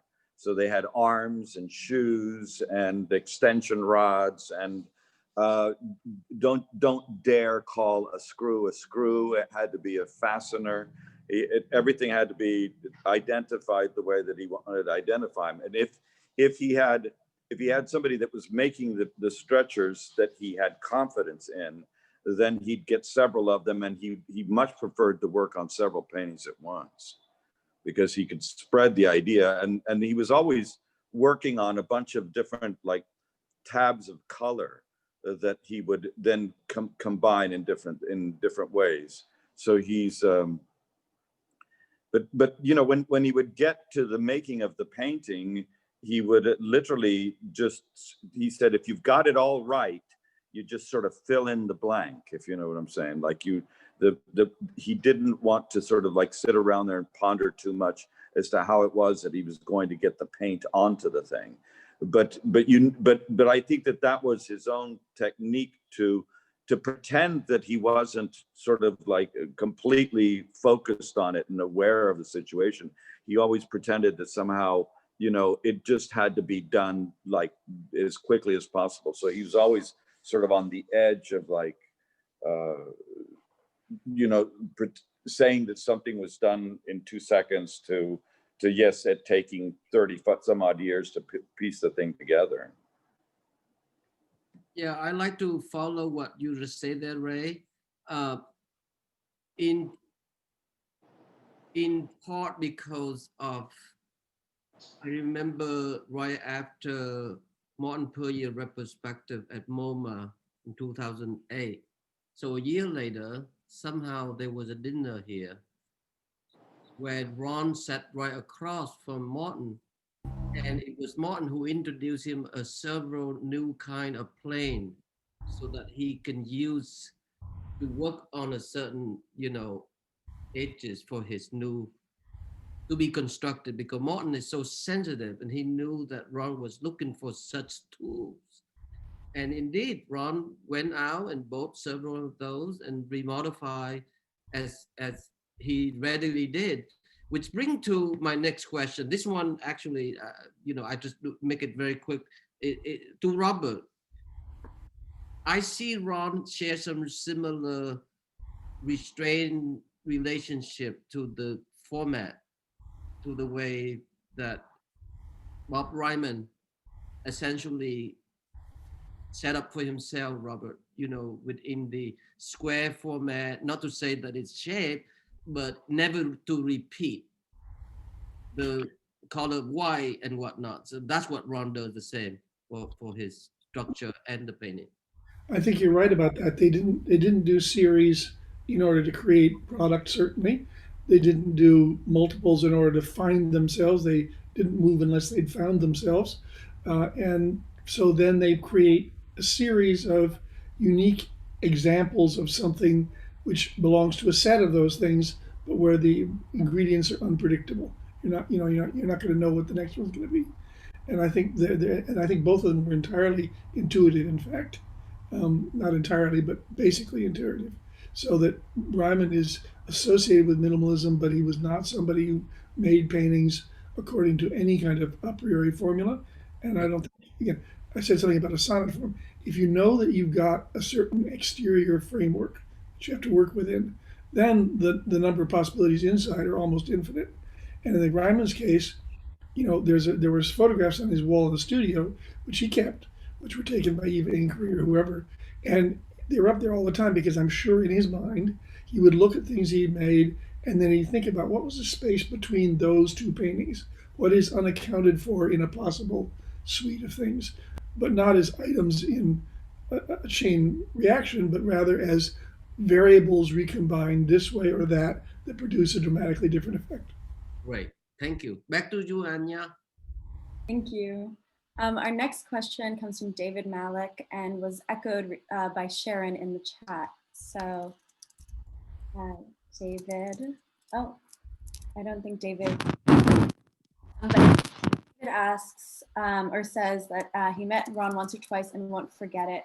His paintings make me think of archaic Greek masks. Was there a relationship to antiquity? And Sharon just asked about his relationship to archaic art. Sharon, I don't know if you have anything you want to add to your question now.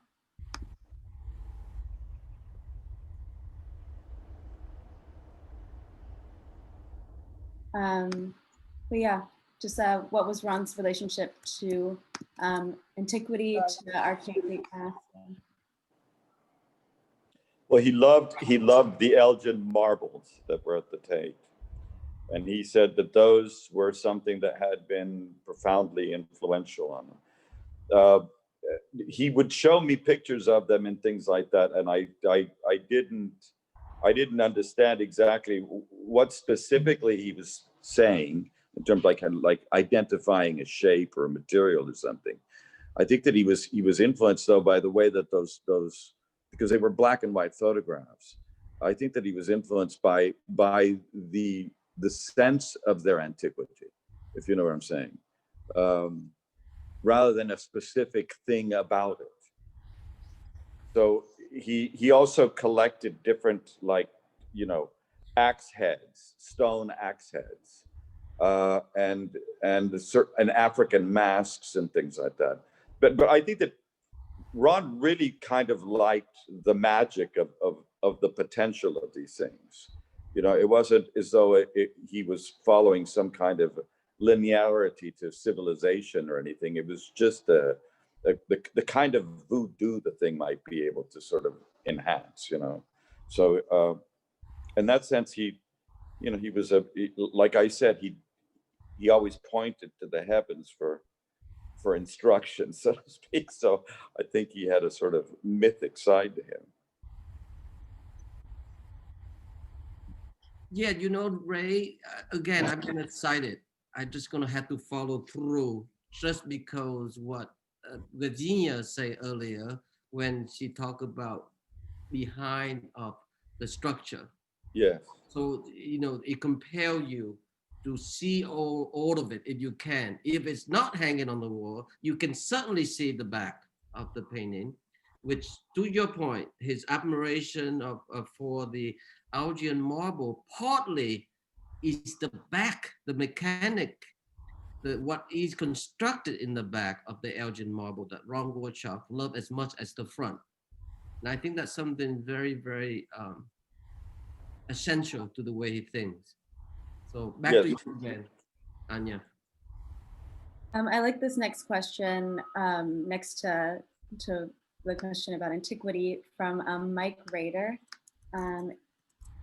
So I don't think Mike was able to say, but he asks if Ron ever mentioned a connection of the shape to the opposing conflicts of a TV screen, and also considering the timeline and explosion of the television.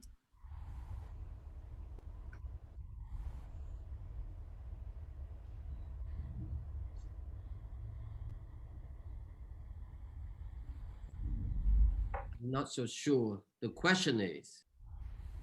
Oh yeah, just the asking about the shape. I wish Mike was here to ask it himself. Maybe he could have extrapolated. We already described it so many times all over. So Yeah. I have another question we can move on to. From Jay Sebastian, who I think is in the Zoom still. You should be able to turn your mic. Hello. I guess my question is I'll read it. I'm interested in knowing how ABEX and more representational aspects of Ron's work construct on the importance of craft and subject matter. That's big.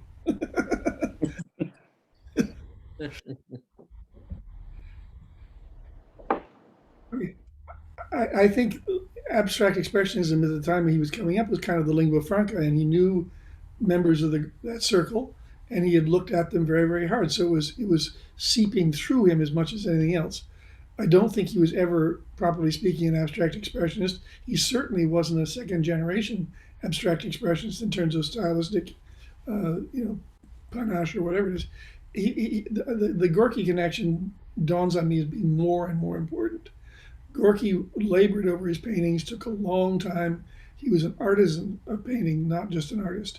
And I think that comes across in what Ron did. I mean, he figured out a way to do what he did before he did it.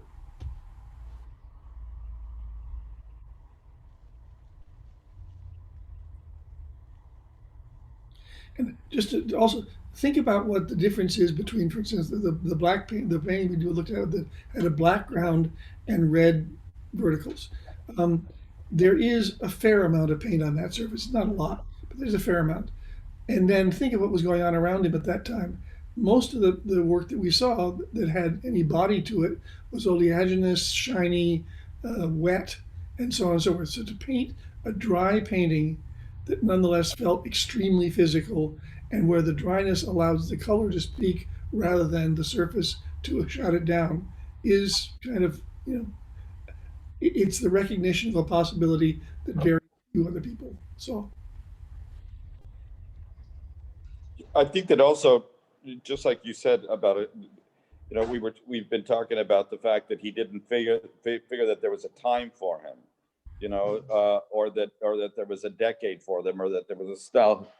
I think that he thought beyond the nomenclature of art history that was being given to things at the time. So abstract expressionism, he knew all of them and respected them all, and they respected him. But I don't think he was, I personally don't think that painters play in that game. That's somebody else's game.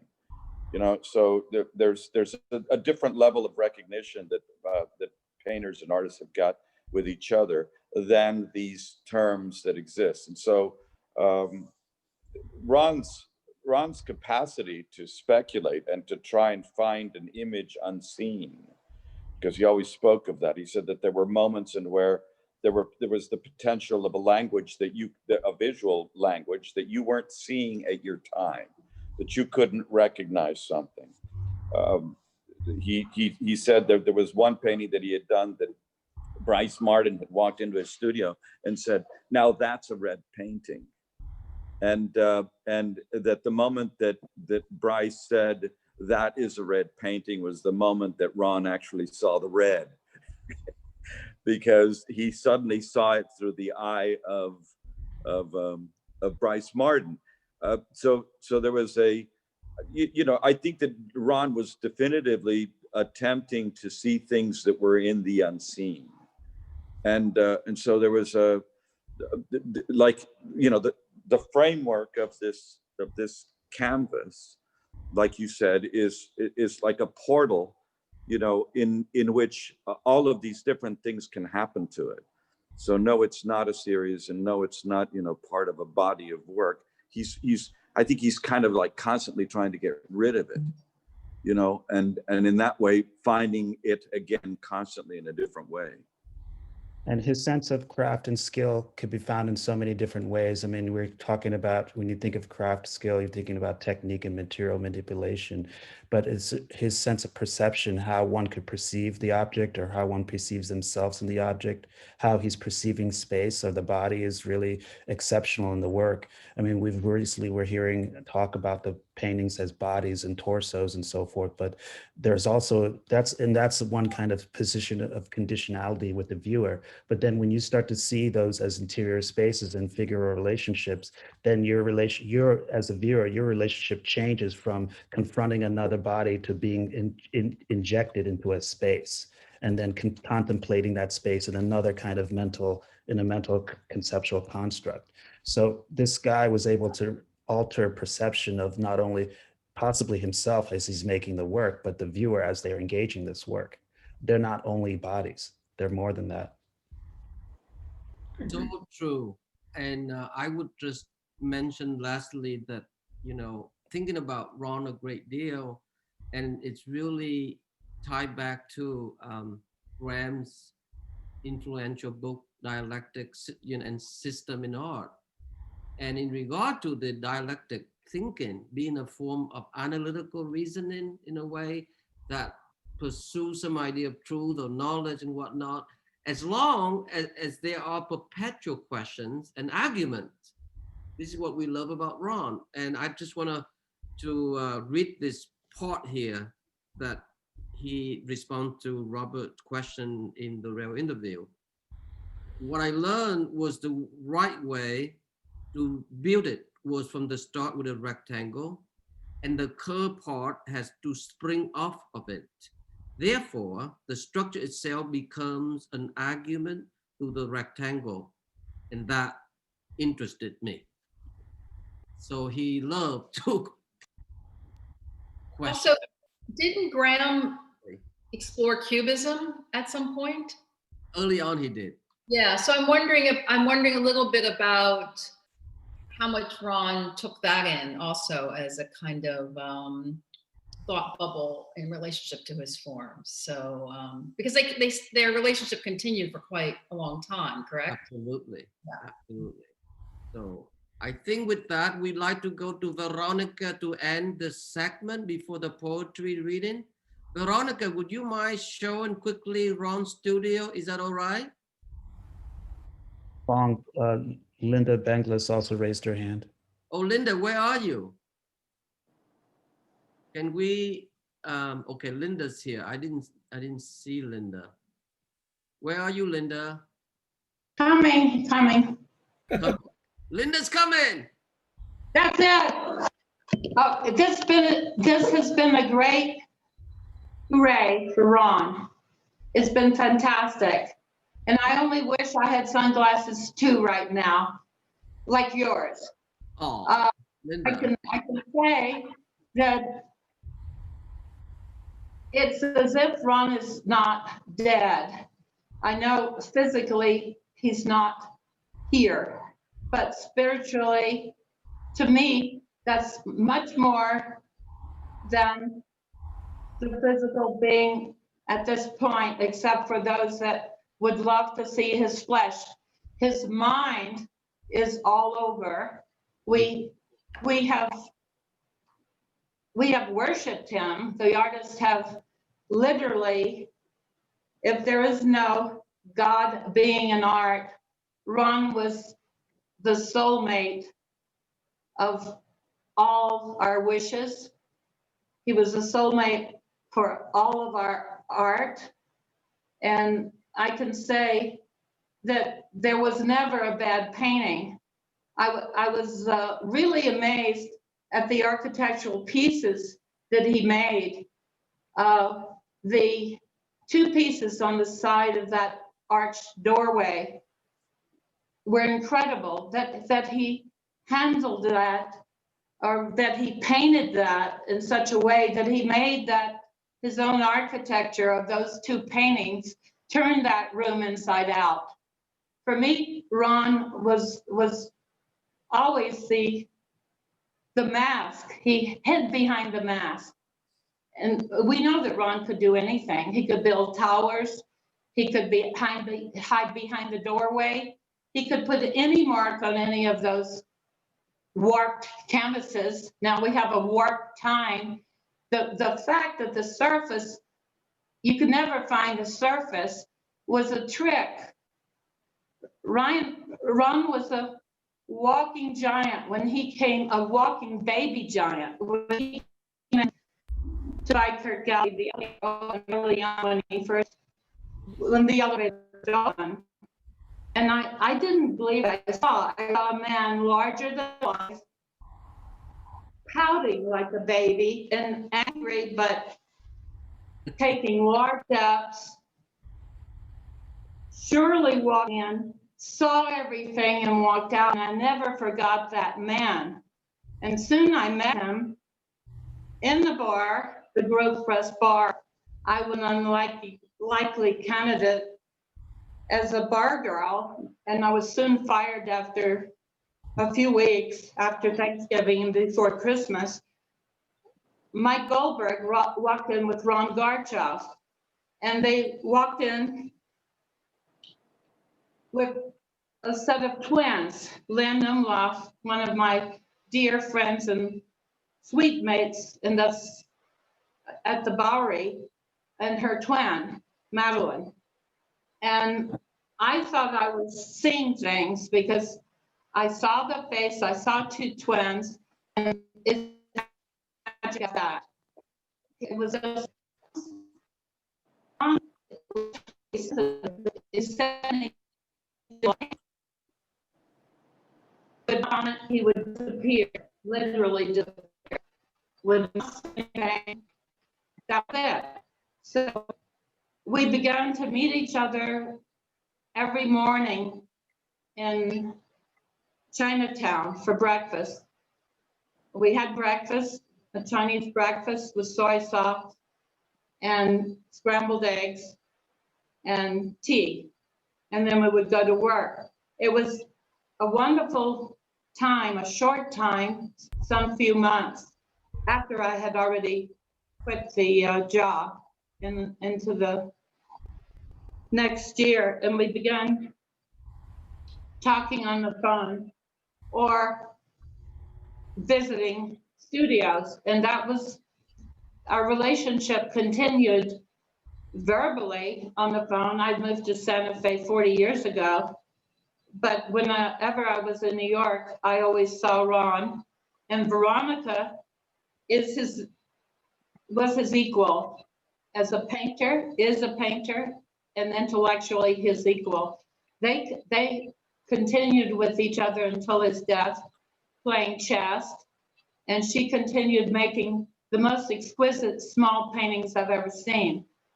They got as they were playing chess.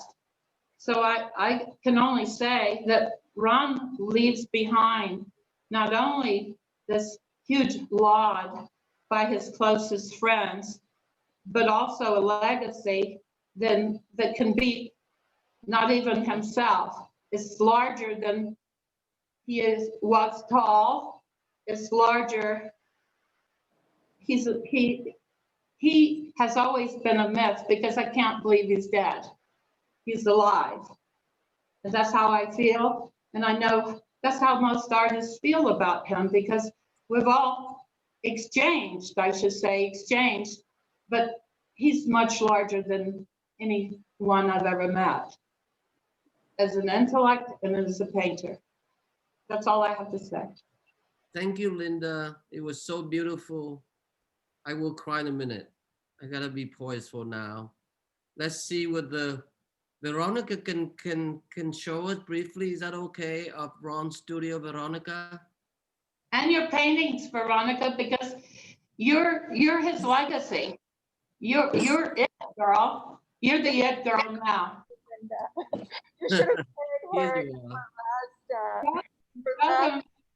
her last word on. I couldn't record them because they were just too magnificent, but she went on for like 45 minutes, summing up Ron's life for him in the most magnificent. There were two windows in his life, I have to say that.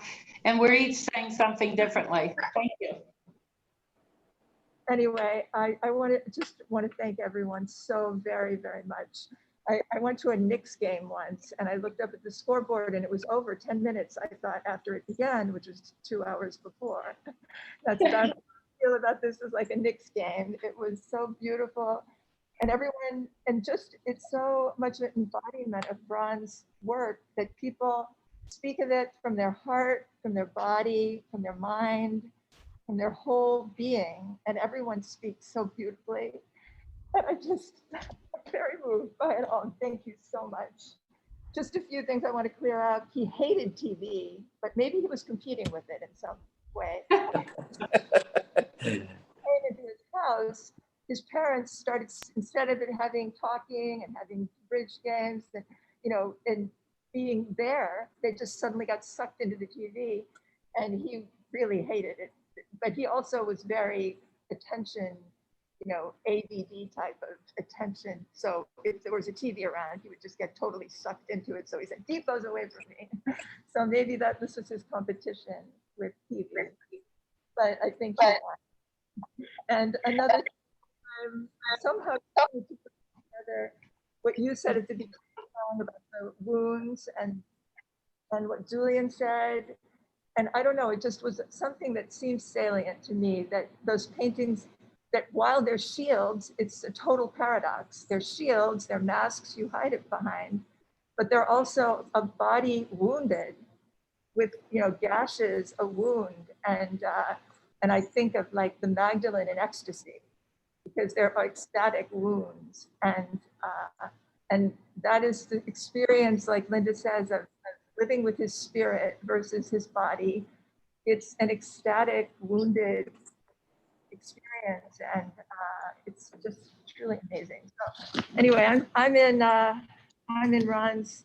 So also this is Bruno and Ivana, who by a total fluke, when I was trying to sublet the studio and did not want to destroy it, appeared, and as wonderful like fans of Ron's work are now going to occupy the studio.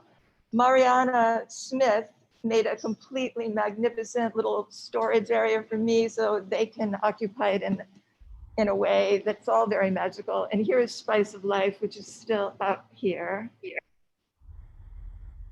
which was there in the studio, and Ron gave this to me when we and it was hanging there in the kitchen. And this is the kitchen that he built by hand out of old cabinetry. And his coffee maker is not there, but he, as most people know, roasted his own coffee and would order beans that were particular to that moment.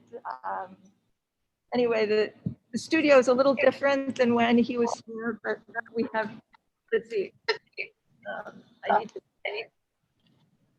beautiful paintings of Ron were set up here because Julia Dolcino wanted to offer to do a video of to commemorate Ron here. And so, and this is, if you can see it, this is one of those paper works that are covered with glass, with melted glass, blown glass. You can see that. And I'd like to close with the last thing that really says something about Ron. Living in the studio illegally. So, are we coming out of? Can you hear me?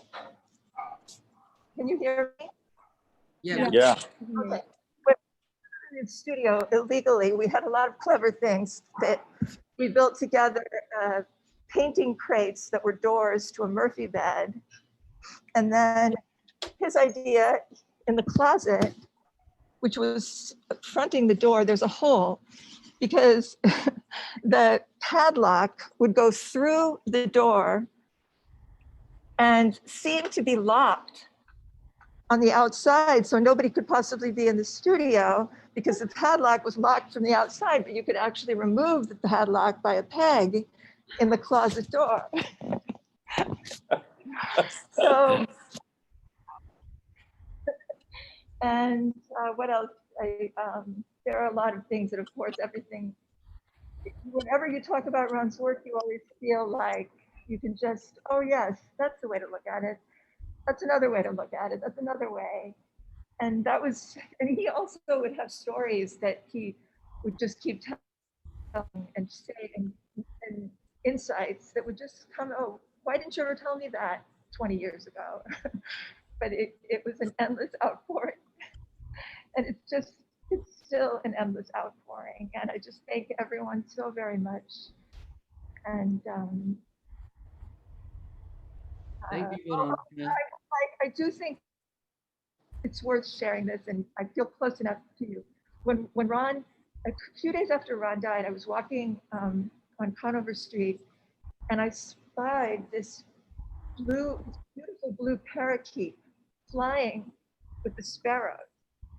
And Jim Hyde was walking there too, and he saw the same thing. And then my friend Bettina, who lives on Conover Street, he actually came, and Ron would always call Bettina, who bought a house in Red Hook years ago and just has made it the most elegant, beautiful little place, and with the garden. And he would always call her place paradise.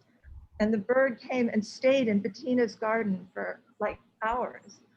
And then St. Clair happened to call me right when I spied it, and he told me that there was a book of poetry written about the blue bird as a symbol of art and romance and romantic love. And And then, so the bird somehow disappeared, and I just moved to Coffee, perfectly named street, which is right.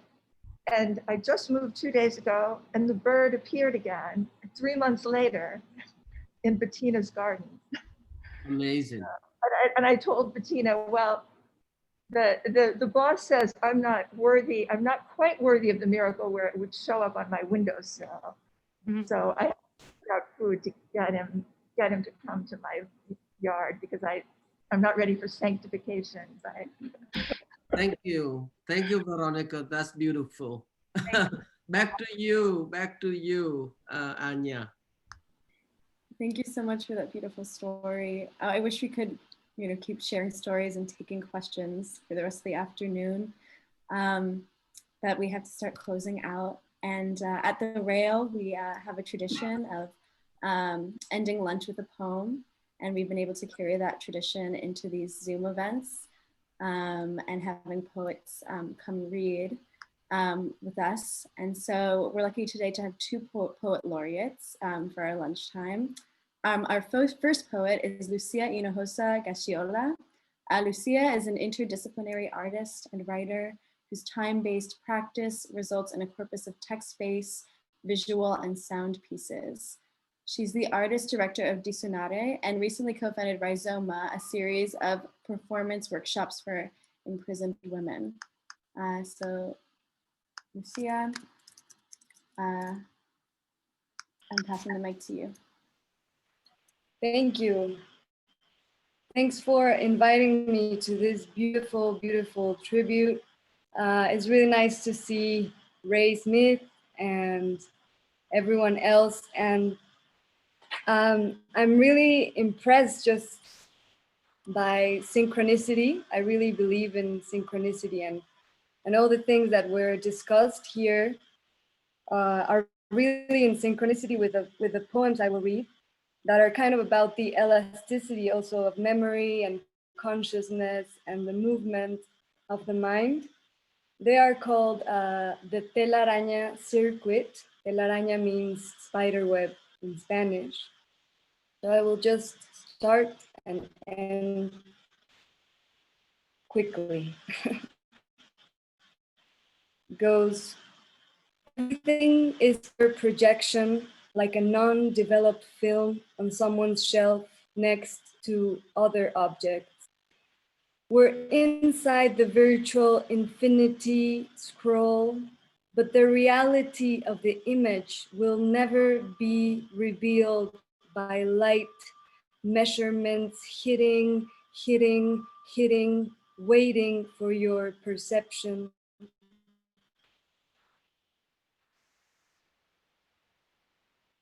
5,000 years have passed since the fall, like a dead wave at the shore, or the etymology of chaos, meaning formless, primordial matter. We met between bardos at the initiation of pattern consciousness, image, noise, truth, only in the dark room. Experiment the moving shape of memory, the archaeology of sound. This vacuum is our thread relation, a series of questions that are also open like breath to breath. Your deathbed in your mother's room, your whole life an archive of inhalations. You were unearthing a city covered in deep time. Score, notation, ossicles, found memory like a found object, a field for animated cavities, locality of erasure. How do I read the music that was city, that was room, that was unseen, like the image of my mother's elbow on your pillow, holding your last breath? The telaraña circuit is like a radio impulse, connect or broadcast while doing something else, like a traveler with a broken bag gathering fragments in transit. I thought you were coming, but I am always late, trying to unpack the chorus, the last word image, trying to translate the mechanism into micro prophecy, into micro prophecy. The gravity of paper falling on the table as you take the next photograph, toss it down, a pine tree leaf sinking on the pavement. Notice the whole length of incoming breath. When does it become out breath? What happens in the break? Is it all pure continuum, like a karmic wind sitting on the root of your spinal cord? A circle is a thought pattern, rough around the edges. The sound of a paper bag reminds me there is no past. This cafe window, suspended city light, interlocks the memory of the place I was born. And why is there no memory of birth?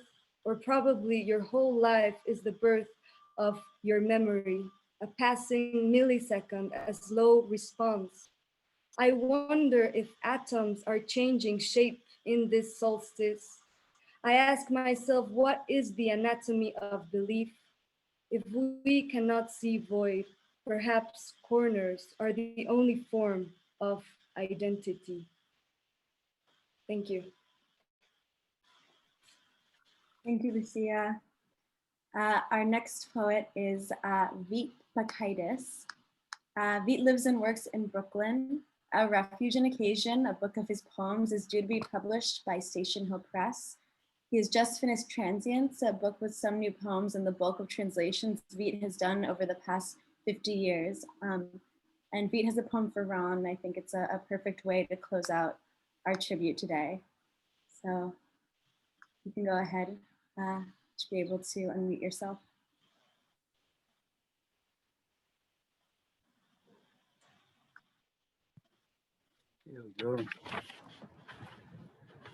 A small point, but not to be overlooked.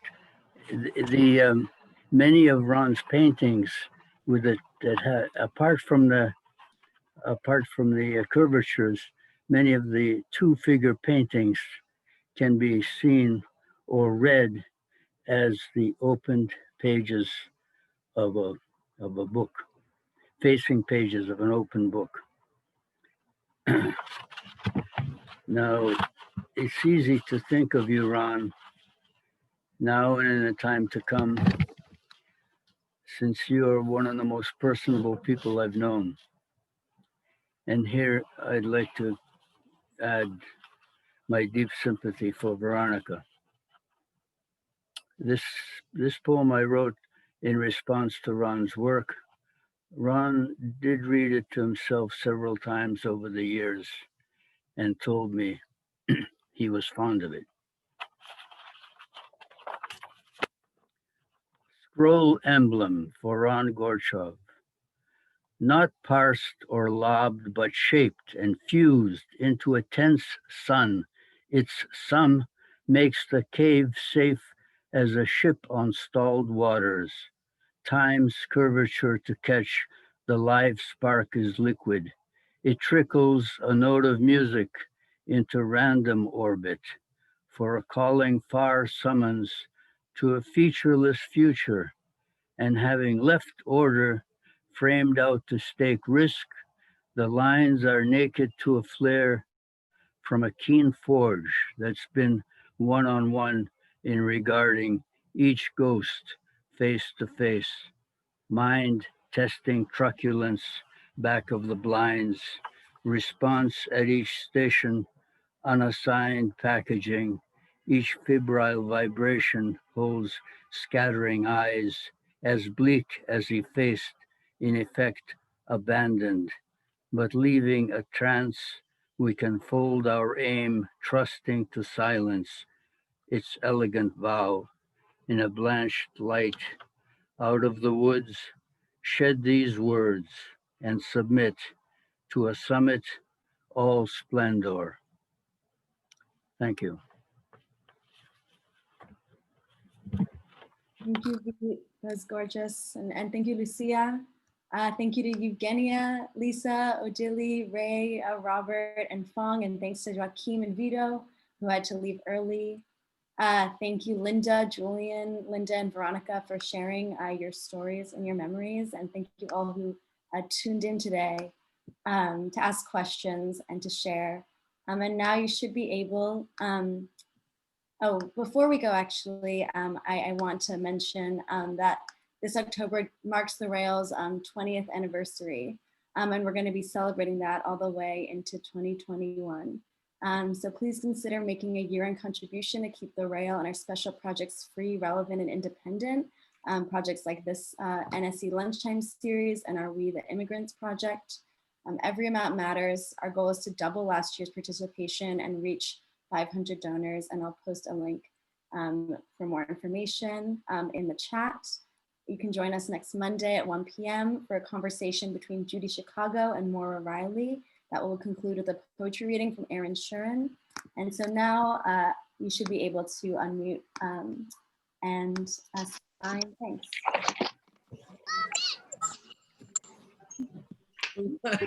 Thank you, everyone.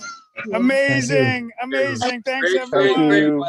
Thank you, Lucia, everyone. great readings. Thank you for those. Thank you so much. Thank you. Thank you. Thank you. Thanks, everybody. So many good stories. A warm and loving tribute to a wonderful artist. Thank you all so much. Great poetry. Thank you. Great poetry. Much love, Ray. Thank you. Take it easy, Paul. Yeah, great love. Thank you. Ciao, Ray. Much love, Veronica.